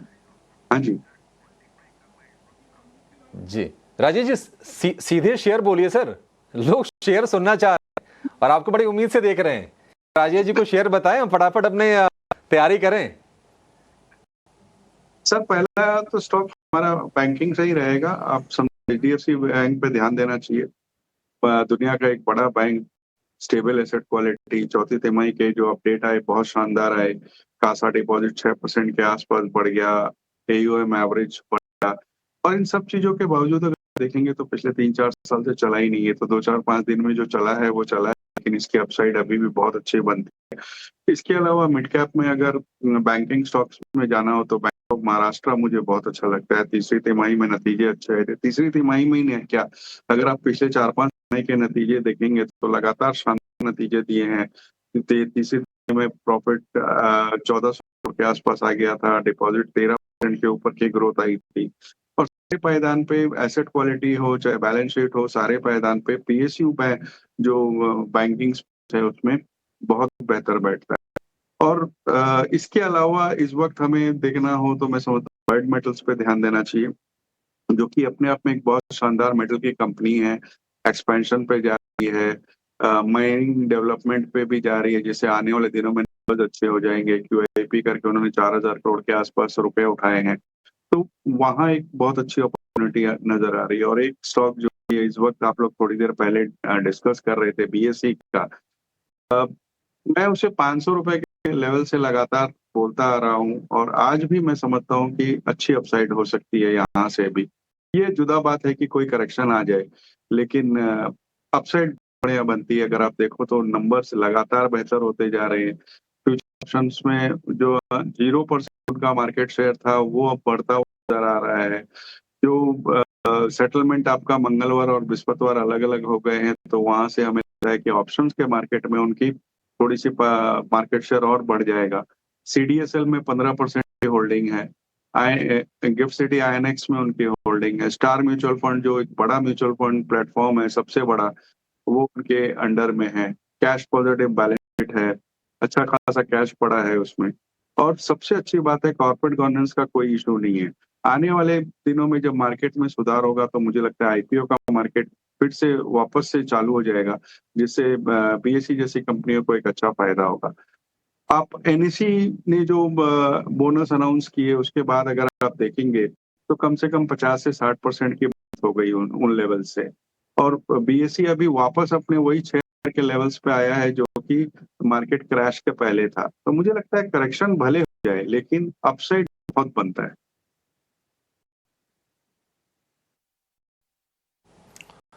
ठीक, ये 3 शेयर हैं। HDFC बैंक है 1.25% ऊपर, आपको देखिए रिकॉर्ड हाइस पर भी पहुंच गया है। BSE रिकॉर्ड हाइस पर है। बैंक ऑफ महाराष्ट्र, सरकारी बैंकों में भी एक्शन है, हालांकि थोड़े छोटे साइज के होते हैं, ये टिकट साइज छोटी होती है, बीटा ज्यादा होता है, लेकिन आज बैंक ऑफ महाराष्ट्र में आपको अच्छी दिखेगी। तो 3 शेयर पर आप नोटिस करिए, और BSE के लिए कई सारे राजस्थान ने पॉजिटिव बताए, आप उससे फोकस करके चलिए। देखिए क्या होता है ना, जब ग्रोथ का मार्केट होता है ना तो कई बार वैल्यूएशन को थोड़ा भूलना पड़ता है।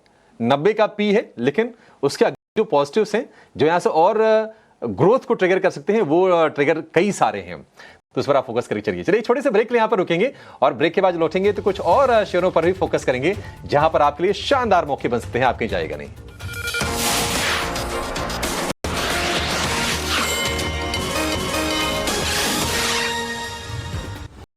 In association with SBI, best है सबको पता है।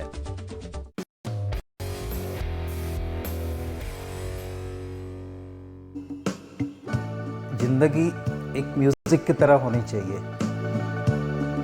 जैसा म्यूजिक में सही रिदम होना बहुत जरूरी होता है, वैसा ही जिंदगी में सही रिदम आपको म्यूचुअल फंड्स देते हैं। मेरा नाम चंद्रशेखर मुंशी है, मैं 71 साल का जवान हूँ, और मैं पिछले 30 सालों से म्यूचुअल फंड्स में इन्वेस्ट कर रहा हूँ। तो जब से 1980 में बिजनेस स्टार्ट किया, तब से एक बात को ज़रूरी समझा कि लाइफ में सेविंग्स बहुत ज़रूरी होता है। पहला गोल था खुद का मकान, दूसरा गोल था शादी करना, फिर शादी के बाद बच्चों के लिए प्रोविज़न करना। ये सब एक एक गोल ऐड होते गए, लेकिन लॉन्ग टर्म गोल के चलते हमने अपने शॉर्ट टर्म गोल्स को कभी इग्नोर नहीं किया। रिटायरमेंट के बाद ही लाइफ शुरू होती है। आफ्टर रिटायरमेंट खुद को आप टाइम देना चालू कर दो। आफ्टर रिटायरमेंट मैंने म्यूज़िक इंस्टीट्यूट ज्वाइन किया, कीबोर्ड सीख रहा हूँ। घूमना मुझे पसंद है, ट्रैवल तो मैं फैमिली के साथ भी करता हूँ, अकेला भी करता हूँ। मैं अपने एक्सपीरियंस से ही बता रहा हूँ, मैंने भी वो टाइम निकाला है जब पैसे नहीं होते थे, फिर धीरे धीरे थोड़ा पैसा आना चालू हुआ। लेकिन पहले थोड़ा पैसा भी आता था तो मैं फोकस करता था कि इसमें से 50 रुपये में सेव कर सकता हूँ, 50 सेव किया, फिर 500 सेव करने के आ गई तो मैंने 500 से वो करना चालू किया। इन्वेस्टमेंट ऐसा ही ग्रो होता है ना, आप शुरू तो करो। म्यूचुअल फंड निवेश बाजार जोखिमों के अधीन है। योजना से जुड़े सभी दस्तावेजों को ध्यान से पढ़ें। Kia Ceros, evolved by the future. Kia, movement that inspires. Bro अगर रियल में जूम इन होता ना तो मजा आ जाता। चल देखते हैं। वीजा इन्फिनिटी कॉन्शियस सर्विसेज के साथ प्लान करें अपने customized experiences. Enjoy life best moments securely with Visa. World has infinite experiences, find yours.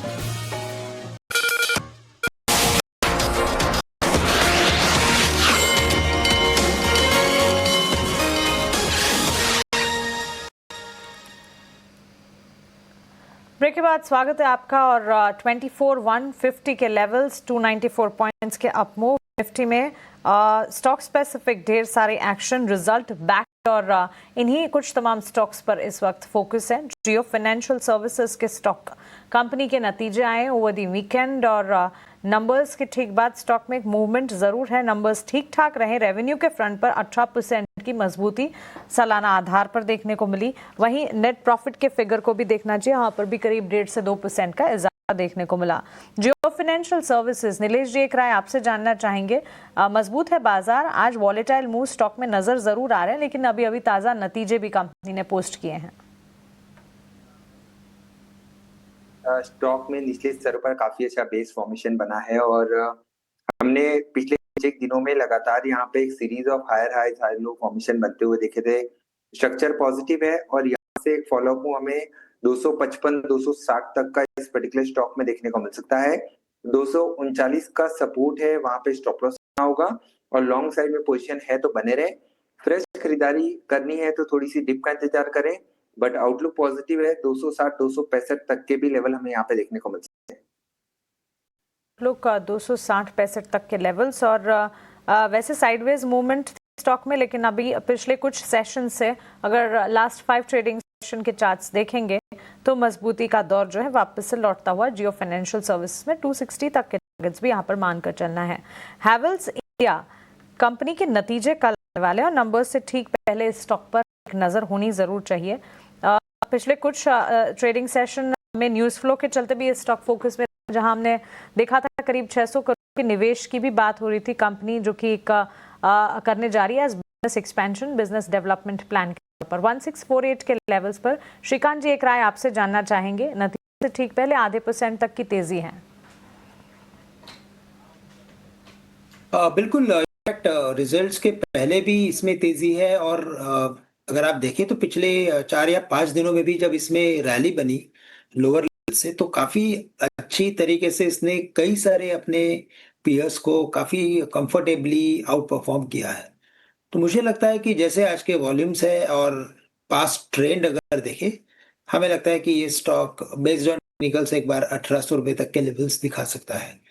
तो यहाँ पे करंट लेवल्स पे पोजीशंस बनाना वैसे रिस्की है बिकॉज बॉटम से काफी चल चुका है और रिजल्ट्स पे हमेशा ही स्टॉक थोड़ा सा वोलेटाइल होता है। लेकिन अगर आपके पास इसके इन्वेस्टमेंट्स अगर हो तो मैं कहूँगा कि इसमें बने रहे। रिजल्ट के आसपास अगर ये 1750 से 1800 के लेवल्स अगर दिखाता है तो उसमें प्रॉफिट बुक करके चल सकते हैं। और करंट लेवल से मैं कहूँगा कि अगर कोई करेक्शन अगर आता है तो 1575 से लेकर 1580 के करीब लॉन्ग की पोजीशंस बनाई जा सकती है। एंट्री अपॉर्चुनिटी के लिए डिप का इंतजार करें, पोजीशन से इंटैक्ट रखें। नतीजों के साथ साथ 1800 तक के लेवल्स भी नजर आ सकते हैं। 1800 के लेवल्स अगर नतीजों के साथ देखने को मिले तो फिर एक बार प्रॉफिट बुक करने के बारे में हैवेल्स इंडिया में सोचा जा सकता है। मार्केट एट 3 हमारे अगले सेगमेंट का अब रुख करते हैं।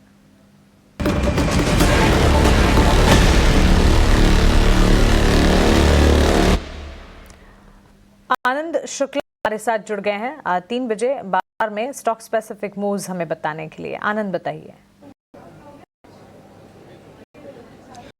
जी आमांशी, मार्केट एट शुरुआत करते हैं बैंक ऑफ महाराष्ट्र से, जहां पर रिपोर्ट्स का ऐसा मानना है कि सरकार QIP यानी कि क्वालिफाइड इंस्टीट्यूशनल प्लेसमेंट के जरिए कंपनी में हिस्सा बेच सकती जिसके चलते शेयर में करीब करीब 5% की तेज़ी देखने को मिल रही है। बात करें कोफोर्ज की तो कोफोर्ज में Motilal Oswal financial services mutual fund ने 3.5 लाख शेयरों की खरीदारी की है और ये जो शेयरों की खरीदारी उन्होंने की है वो 6,605 रुपये के भाव से की है, जिसके चलते शेयर में करीब करीब 5% की तेज़ी देखने को मिल रही है।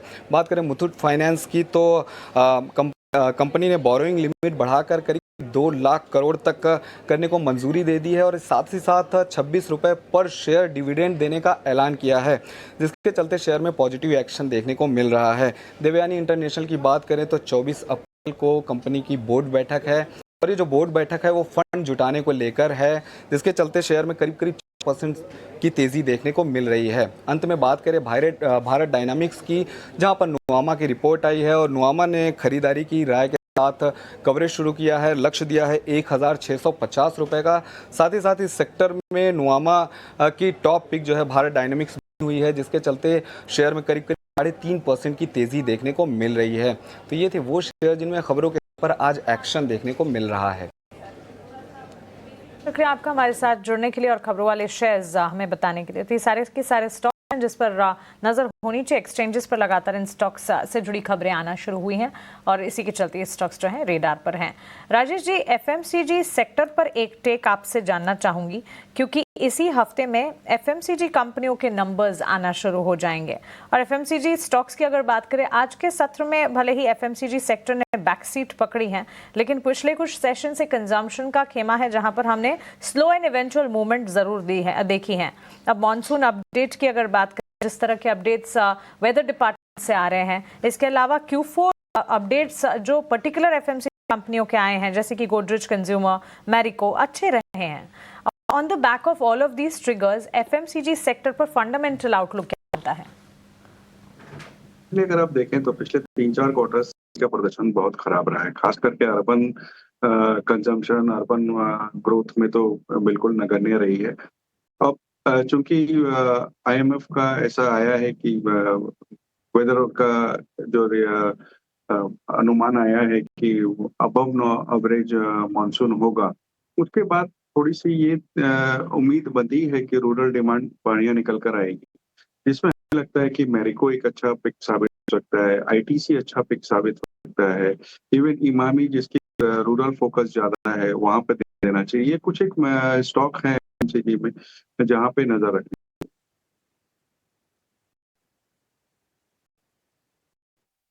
बढ़िया है। अच्छा, रूरल फोकस ग्रामीण इलाकों में जिनके प्रोडक्ट्स की बिक्री ज्यादा होती है उसमें मैरिको, इमामी पर आप फोकस करके चलिए। लेकिन अर्बन कंजम्पशन से जुड़ा हुआ एक शेयर, उसके बारे में जिक्र करना चाहेंगे और श्रीकांत जी आपसे व्यू चाहिए। वैसे मुझे तो लगता है कि नहीं, इन्वेस्टमेंट ग्रेड वाला स्टॉक है इंटरग्लोब एविएशन, लेकिन ट्रेडर्स के लिए मौके बनते रहते हैं। 5,500 रुपए के भी ऊपर पहुंच गया है, नई रिकॉर्ड ऊंचाई पर इंटरग्लोब एविएशन है। और एक खबर यह आई है कि अपनी जो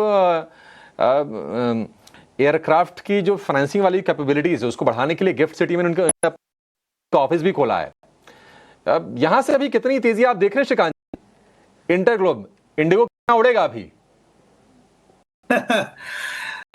तो अभिषेक जी देखिए, वैसे इसकी उड़ान मुझे लगता है कि लगातार बनी रहेगी और एक पेस पे रहेगी तो ज्यादा अच्छा है। अगर स्टीप अगर ऊपर जाती है तो फिर मुश्किल पड़ेगी, बट करंट लेवल मुझे लगता है कि बिल्कुल इसमें लेवल से भी लॉन्ग पोजीशंस बनाए जा सकते हैं। काफी सस्टेन्ड ट्रेंड हमें देखने मिला है और ये जो 2 या 3% की जो तेजी होती है कुछ एक 1-2 दिन के बाद, वो इंडिकेट कर रही है कि इसमें लगातार खरीदारी बनी हुई है। हमें लगता है कि ये स्टॉक वेरी शॉर्ट टर्म में एक बार 6,000-6,100 तक के लेवल्स दिखा सकता है।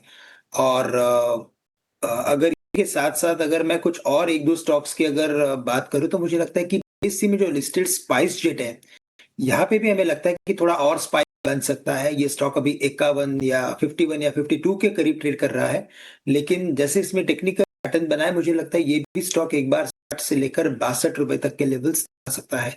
तो ओवरऑल ये स्पेस काफी अच्छा लग रहा है और इंडिगो में हमें यही लग रहा है कि अगर आपके पास इन्वेस्टमेंट्स हो तो उसमें बने रहे। ठीक है, इंडिगो में अगर इन्वेस्टमेंट हो तो बने रहिए 6,100 रुपए तक के टारगेट के लिए। अच्छा श्रीकांत जी, एक बात मतलब कई बार ना दिमाग में आना ही छूट जा रहा था कि स्पाइस जेट भी है इस स्पेस में, ऐसा लगता एविएशन की बातचीत होती थी तो सिर्फ इंटरग्लोब ही याद आता था, क्योंकि रेकमेंड यही होता है। आपने ना जाने कितने महीनों के बाद आपने स्पाइस जेट का नाम लिया है। मुझे याद नहीं है कि लास्ट टाइम हमने किससे स्पाइस जेट के बारे में पूछा हो या फिर किसी रेकमेंड किया हो। ठीक है, बढ़िया है। अच्छा, ऑटो शेयर में आज हम तेजी देख रहे हैं नीलेश जी, और ऑटो में अगर हम बात करें तो टायर वाले शेयर भी चल रहे हैं। हालांकि तेजी उतनी ज्यादा नहीं है, बट फिर भी हो गया जेके अपोलो टायर, यहां पर तेजी बन रही है। और ट्रिगर यह है कि क्रूड अब चूंकि रेंज में है, सस्ता क्रूड है, इससे ज्यादा बढ़ेगा नहीं, इस बात की भी संभावना काफी ज्यादा है। टायर में कोई शेयर आप पिक करना चाहेंगे, आपके हिसाब से ट्रेड बन रहे हैं? बिल्कुल अभिषेक जी, देखिए टायर स्पेस में पिछले सप्ताह ने जो खरीदारी करने की सलाह दी हमारे क्लाइंट को, वो था अपोलो टायर। अभी भी हमें ऐसा लग रहा है कि इस पर्टिकुलर स्टॉक में स्ट्रेंथ अभी बनी हुई है और मोमेंटम यहाँ से कैरी फॉरवर्ड हो सकता है। इस पर्टिकुलर स्टॉक की अपसाइड 475 से 480 तक देखी जा सकती है। गिरावट में खरीदारी करने की सलाह होगी। 445 का स्टॉप लॉस होगा। इनफैक्ट करंट लेवल पर भी इसे ऐड करके चल सकते हैं। स्ट्रक्चर एक डबल बॉटम पैटर्न का ब्रेकआउट यहाँ पर हमें देखने को मिला है, तो काफी बेहतरीन copy book style double bottom pattern का ब्रेकआउट यहाँ पे देखने को मिल रहा है। 475 480 शॉर्ट टर्म के लिहाज से और थोड़ा सा पोजीशन लिहाज से 500 तक के लेवल ये पर्टिकुलर स्टॉक छूता हुआ नजर आ सकता है। ठीक है, 500 रुपए तक के लेवल छूता हुआ नजर आ सकता है। अपोलो टायर 480 के इमीडिएट टारगेट, 445 के स्टॉप लॉस के साथ इसको आपको ट्रेड करना है। ऑयल एंड गैस वाले शेयरों में भी आज हम देख रहे हैं कि स्ट्रेंथ है। ऊपरी स्तरों से फॉल का शिकार हुआ था आईजीएल, एमजीएल। जब ये खबर आई थी कि गैस के एलोकेशन में कटौती की है सरकार ने, तो हमने सारे के सारे शेयरों को टूटते हुए देखा। एक शेयर नहीं टूटा था, वो था गेल। गेल में स्ट्रेंथ है। हमने 150 रुपए के आसपास के भाव देखिए। अब गेल चलते चलते हम देख रहे हैं कि फिर से 200 रुपए के आसपास है। राजेश सर, इस स्पेस के बारे में जरा आप गाइड कीजिए, ये आपको कैसा लग रहा है स्पेस? देखिए, ईवी को लेकर खबरें आएंगी, क्लीन एनर्जी को लेकर सरकार का फोकस बढ़ेगा, ये भी खबरें आती रहेंगी, ये सब चीजें रहेंगी। बावजूद इसके आपको किस तरह का लग रहा है, कितना अट्रैक्टिव है स्पेस ये? देखिए, दिक्कत यहाँ स्पेस में ये है, जो एपीएम की जो कटौती हो रही है, if I am not wrong, दूसरी या तीसरी बार हो गई है और ऐसी कोई संभावना नहीं है शायद आगे ना हो, तो ये दिक्कत हमेशा बनी रहेगी। अगर ये पास ऑन दे पाते हैं, जो कि कॉस्टिंग बढ़ जाएगी, ये पास ऑन दे पाते हैं कंज्यूमर को, तो मुझे लगता है कि जो वैल्यूएशन है खास करके आईजीएल के या एमजीएल के, ये बहुत शानदार हो गए हैं, यहाँ ध्यान देना चाहिए।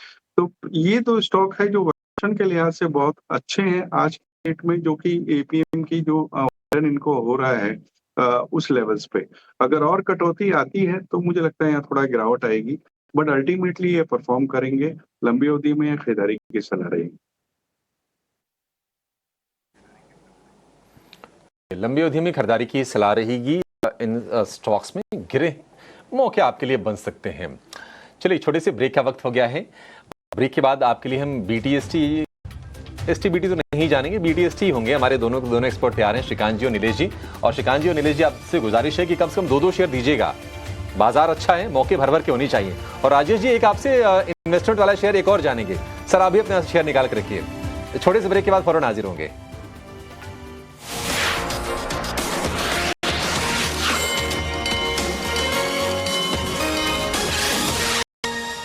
एटमॉस्फेयर काफी बॉयंट, काफी फ्रेश इनफ, काफी मजबूत है। और इस बॉयंट एटमॉस्फेयर में पॉजिटिव मूवमेंट जहां बैंक्स में नजर आ रही है, उसी के साथ साथ फाइनेंशियल्स का खेमा भी है, जहां अच्छा खासा एक्शन और सिग्निफिकेंट एक्टिविटी। इसी कड़ी में आरईसी, पीएफसी जैसे काउंटर्स पर भी एक नजर आनी चाहिए। अच्छे खासे एक्शन के साथ दोनों ही स्टॉक्स में मजबूती का रुझान है, पॉजिटिव ट्रेंड है कायम, इस भी नजर आ रहा है। करंट प्राइस की बात करें, आरईसी 442 के, वहीं पीएफसी में भी करीब 3% की तेजी, 435 के लेवल्स पर कामकाज। श्रीकांत जी, आरईसी पीएफसी के चार्ट से एक बार देखे, बताएं इन लेवल्स से किस तरह के सेंटिमेंट्स डेवलप हो रहे हैं आपके हिसाब से? देखिए, बिल्कुल काफी मैं कहूँगा कि ये स्ट्रॉन्ग फॉर्मेशन बना रहे हैं, काफी मजबूत फॉर्मेशन है। और उसके पीछे का अगर रीजन मैं कहूँगा तो यही है कि जो आने वाले कुछ महीनों में हम रेट कट देखने वाले हैं इंडिया में, स्पेसिफिकली इंटरेस्ट रेट के दरों में जो कटौती होगी, उसका सबसे बड़ा फिट इन कंपनीज को भी जाएगा और इसी वजह से मुझे लगता है कि इसमें अच्छी तेजी बन रही है और ये तेजी और यहाँ से बनती हुई नजर आएगी। 435 के करीब आरईसी ट्रेड कर रहा है। रिलेटिवली अगर आप देखें तो जो पीएफसी का परफॉर्मेंस है वो आरईसी के कंपैरिजन में काफी बेहतर है और इसी वजह से जो 435 के करीब अभी पीएफसी चल रहा है वो हमें लगता है कि ग्रेजुअली 470 के लेवल्स दिखा सकता है और आरईसी मुझे लगता है थोड़ा सा लैग इफेक्ट है, लेकिन बिल्कुल जैसे कि ओवरऑल डोमेस्टिक मैक्रोस बनते जा रहा है तो उस बेसिस पे इसमें भी तेजी बनेगी और ये भी स्टॉक धीरे धीरे इवेंचुअली 470-75 के लेवल्स दिखा सकता है। लेकिन अगर कोई दोनों में से एक स्टॉक करना हो तो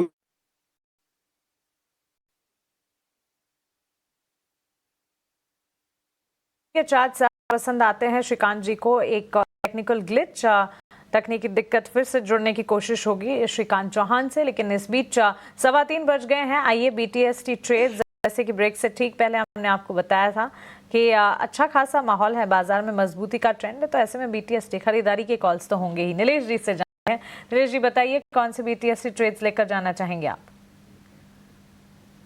बिल्कुल मानसी, खरीदारी पर फोकस है और यहाँ पर सबसे पहले एनबीएफसी स्पेस, फाइनेंशियल स्पेस जिसका जिक्र कर रही थी, उसी स्पेस पर फोकस बना हुआ है। पिरामल एंटरप्राइज लिमिटेड PEL, इस पर्टिकुलर स्टॉक में काफी अच्छा ब्रेकआउट हमें आज के सेशन में आता हुआ नजर आ रहा है। शॉर्ट्स कवर हो रहे हैं यहाँ पर और एक फॉलोअप मूव इस पर्टिकुलर स्टॉक को 1060 और 1075 तक जा सकता है। 1020 के स्टॉप लॉस से पिरामल एंटरप्राइज इसे लॉन्ग करने की सलाह होगी। इसके अलावा दूसरा स्टॉक रडार पर आया है वो है ऑटो स्पेस में से, specifically two wheeler auto hero MotoCorp, जहां पर एक काफी लंबे समय के बाद हमें एक पुल बैक देखने को मिल रहा है। 3800 का इंपॉर्टेंट लेवल था, वो आज क्रॉस हो चुका है। अब यहाँ पर भी एक फॉलोअप मूव हम एक्सपेक्ट करके चल रहे हैं। 4050 से लेके 4120 तक के हमें ऊपरी सरों पर देखने को मिल सकते हैं। तो स्टॉप लॉस रखना होगा 3810, 3810 का, और हीरो मोटोकॉर्प भी लॉन्ग करने की सलाह होगी। नीलेश जी की तरफ से पिरामल एंटरप्राइजेस और हीरो मोटोकॉर्प दोनों बीटीएसटी के कैंडिडेट्स, और यस ऑटो एंसिलरी की चाल पर भी एक नजर होनी चाहिए। यहाँ पर भी मूव है वो डेवलप होते हुए 4% की तेजी ऑलरेडी हीरो मोटोकॉर्प के चार्ट्स पर। श्रीकांत जी, अगर आप मुझे वापस सुन पा रहे हैं, आप बताइए आपकी तरफ से बीटीएसटी कैंडिडेट्स कौन से होंगे? बिल्कुल, तो मुझे लगता है कि बीटीएसटी के बेसिस पे अगर देखा जाए तो IEX इंडियन एनर्जी एक्सचेंज, यहाँ पे कुछ लॉन्ग की पोजीशंस बनाई जा सकती है। 190 के करीब अभी ये स्टॉक ट्रेड कर रहा है और इसमें तेजी बनती है तो ये स्टॉक कम से कम 200 से लेकर 205 तक के लेवल्स दिखा सकता है। तो IEX में लॉन्ग की पोजीशंस बनाए, स्टॉप लॉस रखे एट 187, तो 3 से 3.5 रुपए लॉस हमें रखना पड़ेगा IEX में। और इसके अलावा अगर किसी स्टॉक में पोजीशन बनानी है तो मैं कहूंगा कि इन लेवल्स पे NBCC पे भी पोजीशंस बनाई जा सकती है। NBCC जो अभी ट्रेड कर रहा है तकरीबन 87-88 के करीब, यहाँ पे अगर आप देखें, नहीं सॉरी, इसकी अभी करंट प्राइस है वो 100 रुपीज के करीब की है। एक सस्टेन्ड स्ट्रॉन्ग लॉन्ग ट्रेंड बना हुआ है, बुलिश ट्रेंड बना हुआ है, बट ब्रेकआउट के करीब आया हुआ है, तो साइकोलॉजिकल लेवल्स के करीब है। लेकिन अगर इसमें तेजी बनेगी 100 रुपए वाला स्टॉक 107-108 रुपए तक के लेवल्स दिखा सकता है। तो करंट लेवल से मैं कहूंगा कि NBCC में भी लॉन्ग की पोजीशंस बनाए, एक खरीदारी का टारगेट बना सकते हैं। स्टॉप लॉस जो हमें रखना है वो हम 97 का रखेंगे। ठीक है, 97 का स्टॉप लॉस होगा एनबीसीसी के लिए, नजदीक का स्टॉप लॉस है, और 108 रुपए के टारगेट हो जाएंगे। एनबीसीसी हमने देखा कि प्रीवियस सेशन में 100 रुपए के आसपास उस दिन भी गया था, लेकिन वहां आकर थोड़ा सा हम देख रहे हैं कि समय बिताने की कोशिश कर रहा है एनबीसीसी का शेयर। द IEX के लिए 200 और 205 के टारगेट, तो एक 100 रुपए वाला शेयर और एक करीब 200 रुपए वाला शेयर, ये 2 शेयर हो गए श्रीकांत जी की तरफ से भी। राजेश ये बताइए कि गर्मियों की छुट्टियां तो अब शुरू होने वाली हैं या फिर हो गई हैं, आपका कहीं प्लान है कुछ घूमने फिरने का? जी फिलहाल तो ऐसा अभी तक कुछ नहीं है, तो अभी तो यहीं आपकी सेवा में है।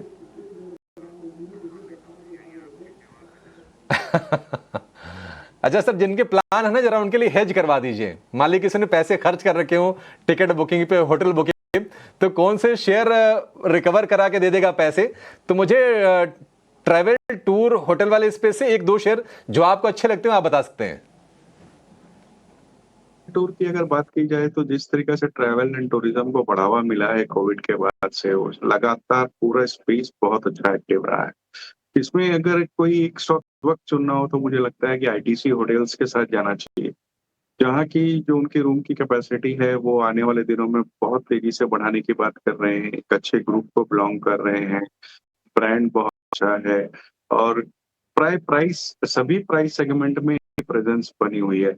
तो मुझे लगता है कि ये एक ऐसा स्टॉक हो सकता है जो इस स्पेस में आपको कम से कम 20 से 25% की बढ़त आने वाले साल भर में बिल्कुल दे सकता है।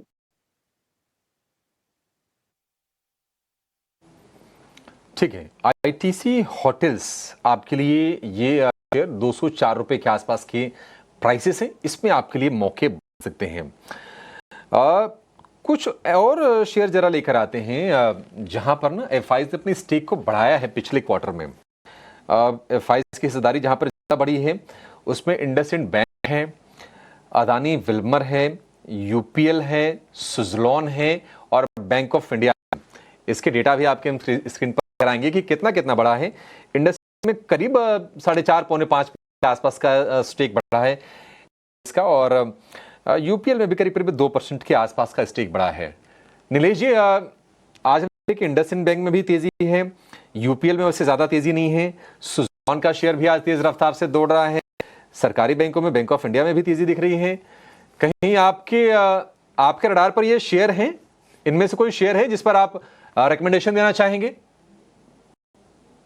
देखिए, इंडसइंड बैंक ये पर्टिकुलर काउंटर है जहां पर एक काफी बड़ा करेक्शन हमने पिछले महीने देखा था, उसके बाद एक बेस फॉर्मेशन बना है। तो यहाँ पर काफी चांसेस ज्यादा है कि ये पुल बैक कंटिन्यू हो सकता है, क्योंकि सारे ही बैंकिंग स्टॉक्स में स्पेसिफिकली प्राइवेट और पीएसयू बोथ सेक्टर्स में हमें काफी अच्छा मूव देखने को मिल रहा है। तो इंडसइंड बैंक में एक फॉलोअप मूव देखने को मिल सकता है। 870 से 900 तक की अपसाइड यहाँ देखने को मिल सकती है। हालांकि निचले स्तरों से काफी शार्प रिकवरी हुई है, तो थोड़ी सी डिप अगर मिलती है तो इसे लॉन्ग करके चल सकते हैं। यहाँ पर स्टॉप लॉस रखना होगा लगभग 805 का, 870 से 900 तक की अपसाइड यहाँ देखने को मिल सकती है। ठीक है, 860 से 900 की आपको इसमें लेवल्स देख सकते हैं शेयर में। एक और शेयर नाम बदल के हो गया है इटर्नल, ओरिजिनली जोमैटो। राजेश जी, खबर यह आई कि बैंक की बोर्ड बैठक हुई 18 अप्रैल को और उसमें डिसीजन लिया है कि एफआईज की जो निवेश की कैप है उसको 49.5% कर दिया जाएगा। इसमें एफआईज है, पीआईज है, एफडीआई, एनआरआई, सारे के सारे कैटेगरीज को इसमें क्लब करके शेयर में 1.5% के आसपास की तेजी फिलहाल दिख रही है। कैसा लगता है आपको शेयर सर, और इस न्यूज का कोई इंपैक्ट आप शेयर भाव पर दिख रहे हैं? देखिए, ट्रेड के लिए उपयुक्त शेयर है, लेकिन इन्वेस्टमेंट के लिए मैं समझता हूँ कि इस वक्त दूर रहना चाहिए, क्योंकि नंबर्स अच्छे नहीं हैं और पिछले तिमाही के नतीजे तो देखेंगे तो बहुत ही खराब आए थे, क्योंकि डार्क स्टोर इनके टारगेट 2026 तक खोले थे, वो 2025 में करने की बातें करी और उस वजह से लगता है इस तिमाही के नतीजे में भी असर बना रहेगा। इसके अलावा देखेंगे तो कंपटीशन बहुत बढ़ता जा रहा है, फिर वो चाहे स्विगी की तरफ से हो, जेप्टो की तरफ से हो या दूसरे प्लेयर्स की तरफ से हो। मुझे लगता है कि मैं कोई कॉमर्स की बात कर रहा हूँ, तो इस वजह से इस वक्त मुझे नंबर्स में कोई बहुत ज्यादा सुधार होता हुआ नजर नहीं आ रहा है। मार्जिन्स में प्रेशर है, न्यू क्लाइंट एक्विजिशंस में दिक्कत है, तो इस वक्त जो वैल्यूएशन बन गए हैं, एक बार तो मुझे लगता है कि थोड़ा सा इंतजार करना चाहिए नए निवेश के लिए, इनकी अपॉर्चुनिटीज बनती रहती है। ठीक है, निवेश के लिए इंतजार करना हो, ट्रेडिंग की अपॉर्चुनिटी बनती रहती है। इटर्नल, जोमैटो, बैंकिंग शेयर देखिए आज में है और चर्चा में आएंगे, क्योंकि सिटी बैंक रिकॉर्ड हाइस पर पहुंच गया है। कुछ बैंक हो सकता है कि आपके पोर्टफोलियो में हो, लेकिन क्या वो पोर्टफोलियो में रखने लायक हैं, क्या उनको समझना ठीक है, जरा ये भी चेक कर लेते हैं। श्रीकांत जी, आरबीएल बैंक और बंधन बैंक अक्सर हम साथ साथ चर्चा करते हैं, दोनों में थोड़ा सा सुधार तो है लो लेवल से। आरबीएल की बात करें तो 190 रुपए के ऊपर निकल गया है, बंधन की बात करें तो 165-170 की रेंज में जाके ये ट्रेड कर रहा है। कन्विक्शन है आपका सर, समय दे सकते हैं, या फिर जब इतना बढ़िया माहौल है बड़े बैंकों को लेकर तो क्या बेहतर ना होगा कि हम इनसे निकल के बड़े बैंकों में पैसा डिप्लॉय कर दें? बिल्कुल, तो देखिए इस बार के जो क्वार्टरली नंबर्स आ रहे हैं, अभी तक जितने भी नंबर्स पेश हुए हैं उसके बेसिस पे तो मैं यही कहूंगा कि लार्ज कैप में और भी तेजी बनेगी, but at the same time in सभी स्टॉक में क्या था ना कि इनकी एनपीए की जो एक साइकिल हुई थी उसका I can say peak point होता है, यानी कि जो लोएस्ट पॉइंट पे जो जितना खराबी आनी चाहिए थी आ चुकी थी। तो उसके बाद की इसमें हमने एक तेजी देखी है। मुझे लगता है कि ये ट्रेंड थोड़ा और बरकरार रहेगा। इनके नंबर्स आने दीजिए, एक बार क्वार्टरली नंबर्स आएंगे उसके बाद मुझे लगता है कि इनमें आप अपनी जो अटकी हुई पोजीशंस कहूंगा, कई सारे इन्वेस्टर्स इसमें अटके हुए हैं, तो वो पोजीशंस कम कर सकते हैं, लेकिन रिजल्ट का मुझे लगता है कि इंतजार करना जरूरी है। रिजल्ट तक इसमें और भी हमें तेजी नजर आती है। वेट जरूर करना है, लेकिन एट दिस पॉइंट अगर देखें स्टॉक में मूवमेंट, क्योंकि सेक्टर ही काफी अच्छा प्रदर्शन दिखा रहा है, उसका एक इम्पैक्ट हम देख रहे हैं स्टॉक प्राइसेस पर भी क्लियरली रिफ्लेक्ट होता हुआ। लेकिन जहां नतीजों के सीजन की शुरुआत हो चुकी है और इसके अलावा भी ढेर सारे इवेंट्स हैं। एक समय था जब इवेंट्स और ट्रिगर्स मिसिंग थे मार्केट में, इस वक्त भरपूर इवेंट्स हैं, चाहे फिर इवेंट्स ट्रिगर्स नतीजों को लेकर हो या फिर ग्लोबल मार्केट्स को लेकर हो, सारे के सारे इवेंट्स आपके लिए करना बेहद जरूरी है। तो आइए आपको बड़े इवेंट्स एक बार बता देते हैं कि नतीजों की अगर बात करें, निफ्टी पैक में HCL टेक्नोलॉजीज के नंबर्स पर फोकस जरूर रखिएगा, कल के सत्र में नतीजे आते हुए दिखेंगे। साथ साथ M&M फाइनेंशियल, साइन, DLM जैसी कंपनी के भी नंबर्स होंगे। टाटा कम्युनिकेशन, हैवेल्स और AU स्मॉल फाइनेंस बैंक के नंबर्स, रिजल्ट्स का भी इंतजार रहेगा। सारे नंबर्स से ठीक पहले और ठीक बाद स्टॉक के मूवमेंट्स पर लगातार हमारी पैनी नजर है। इसके अलावा इकोनॉमिक इंडिकेटिव एक्शन भी है। इकोनॉमिक ग्रोथ का आउटलुक IMF जारी करने वाला है, तो इस पर भी नजर रखेंगे।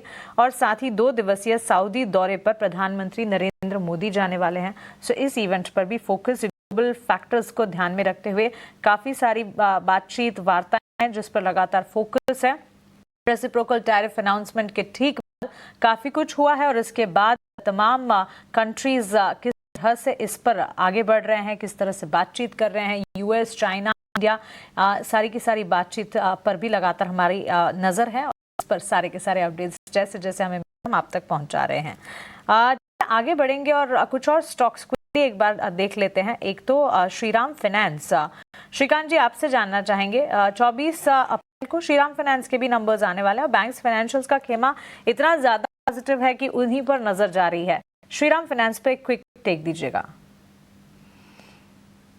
बिल्कुल, तो देखिए यहाँ पे भी एक सस्टेन्ड रन अप हमने देखा है और आज भी स्टॉक ने प्रीवियस को क्रॉस किया है, बट ऑल टाइम हाई से थोड़ा सा ही दूर है।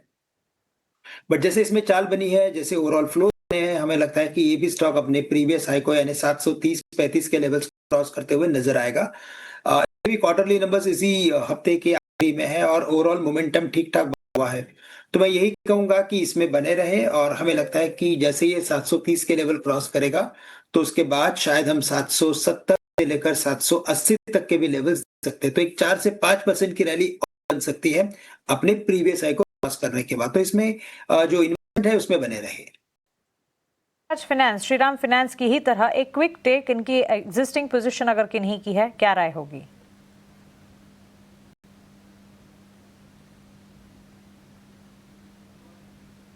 नीलेश जी, हाँ सॉरी या कंटिन्यू जी। नीलेश जी, क्या आप मुझे सुन पा रहे हैं? बजाज फाइनेंस पर आपका टेक देना चाह रहे थे हम।